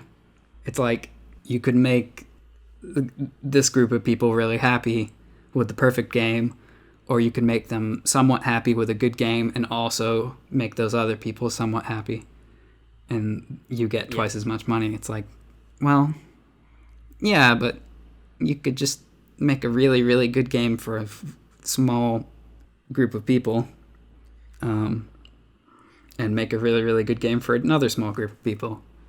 And like, yeah, it'll cost you more to develop multiple games, but I don't know. I'm overthinking it, I'm sure, but yeah. I mean, maybe the math would work out where, surely then if you developed... Actually, no, I don't... Yeah, I think it probably would be more expensive. Yeah, I mean, it's always going to be more expensive put lots of money to fund more games for less people. Yes, but or make...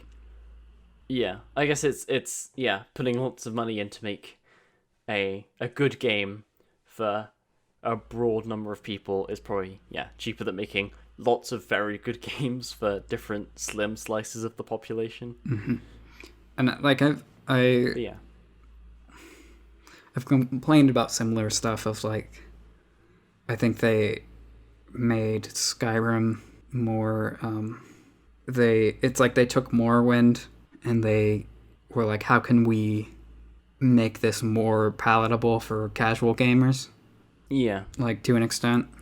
Yeah. And I don't know. Yeah, Minecraft in the end, that's an interesting thing I hadn't thought about too much. Like, yeah. How much of that is an actual end goal, or how much of it is just like... Well, it's nice because you can ignore it, though. Yeah. It's not like you don't have villagers that walk up to you and talk to you in Minecraft and like, hey, have you gone to the end? Maybe you should go to the end. You know? Yeah. I mean, at this point, I think it's hard to go into Minecraft completely blind. But I just think it's weird when people take a sandbox game and they try and make a story mode to it, or like a quest, and to where people are like, I'm gonna speedrun Minecraft. It's like, that's kind of like saying I'm gonna speedrun life. Like, it's a sandbox. Like, you can do anything. What do you mean you're gonna speedrun? Like, though that means that like there are like infinitely different categories for Minecraft speedrunning. Yeah, like you could. I think most people will just be like, I'm gonna defeat the Ender Dragon or whatever. But like, you could also be like, I'm gonna collect one of every item or something, or like, or I'm gonna speedrun. I don't know, getting an elytra. Yeah, like there's no clear objective, or at least before the end. The end is like, I guess, the most clear objective, but even that is sort of like open, vague now. Yeah. So I don't know. And that's sort of how Animal Crossing feels to me. Of like, there is definitely a point where they take the rails off and they let you terraform your island and do whatever you want. And so I guess someone could like try and speedrun, although an Animal Crossing speedrun would be probably boring, because it would just be a lot of skipping through like talking menus. And not a lot of like action. But it's just silly to me, like that's even a possibility. If like, it's not what that type of game is in my brain. Yes. Yeah. But, there's speedruns or competitive leagues for everything now. Yeah, and that's fine. It's just like, whatever people want to do. Yeah. But I get annoyed a little bit when it's when a game clearly wants me to do a thing, and it's like, it'd be one thing if it was like a more like straightforward like story game, like if it's Final Fantasy and like there's a cutscene and then like it's like there's story happening and you're on a mission and you have to go on the train to go do the thing. Then it's like, okay, I'm gonna go on the train to go do the thing. I'm like perfectly okay with that. But when it's like, welcome to Animal Crossing, you live in this town, you can do whatever you want, but there's this guy in a tent over there and he really wants a house and he's not going to build his own house, and we're not going to build him a house, and you have to build him a house. Yeah, Animal it's Crossing, like do whatever you want. Build this guy a house. It's like you.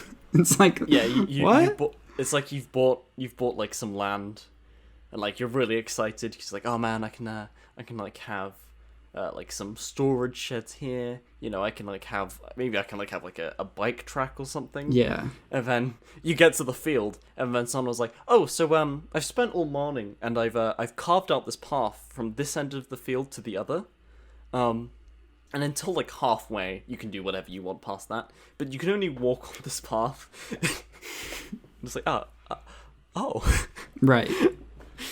Yeah. It's like, And then you're like going on this zigzag path of doing things until you get to halfway, and then you're like, finally, I can cool, do whatever. I don't know.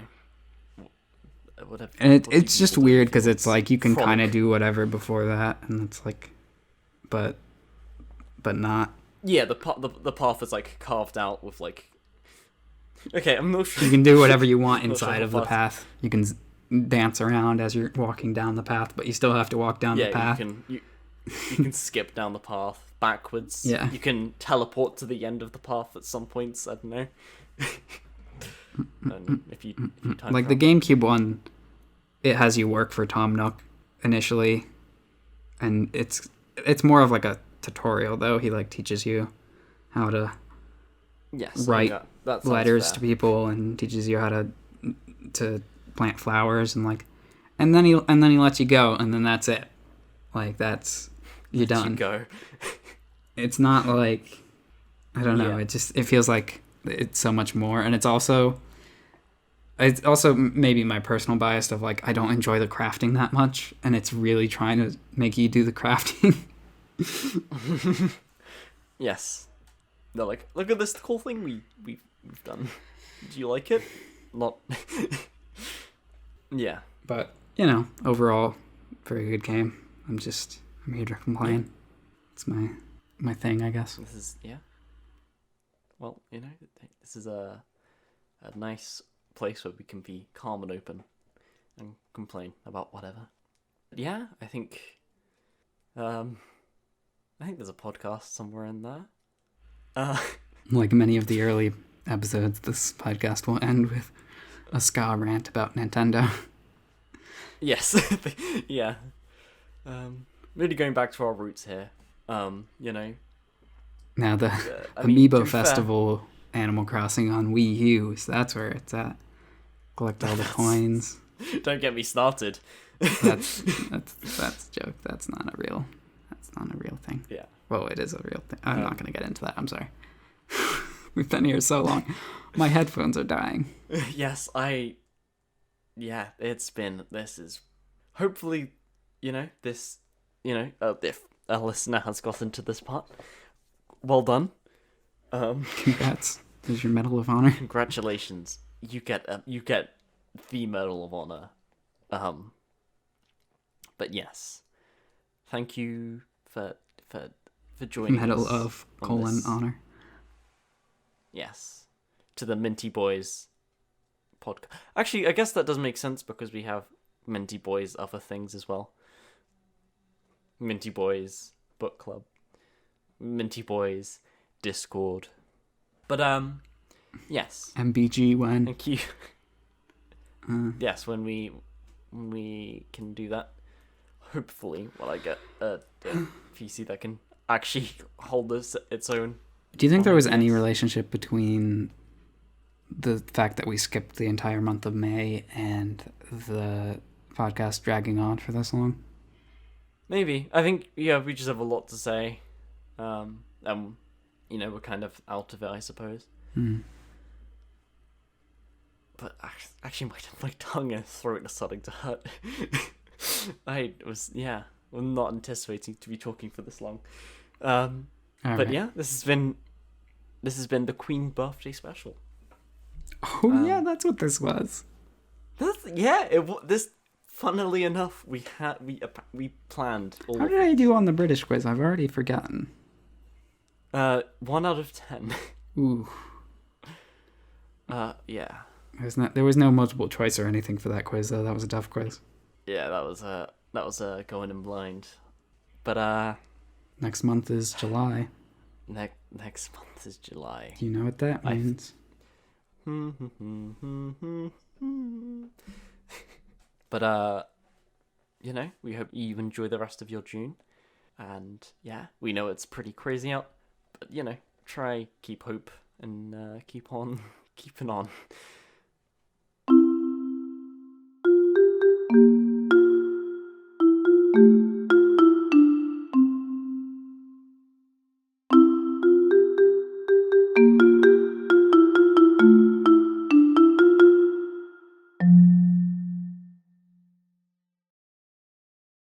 I was about to just end the call, and that's not what I need to do.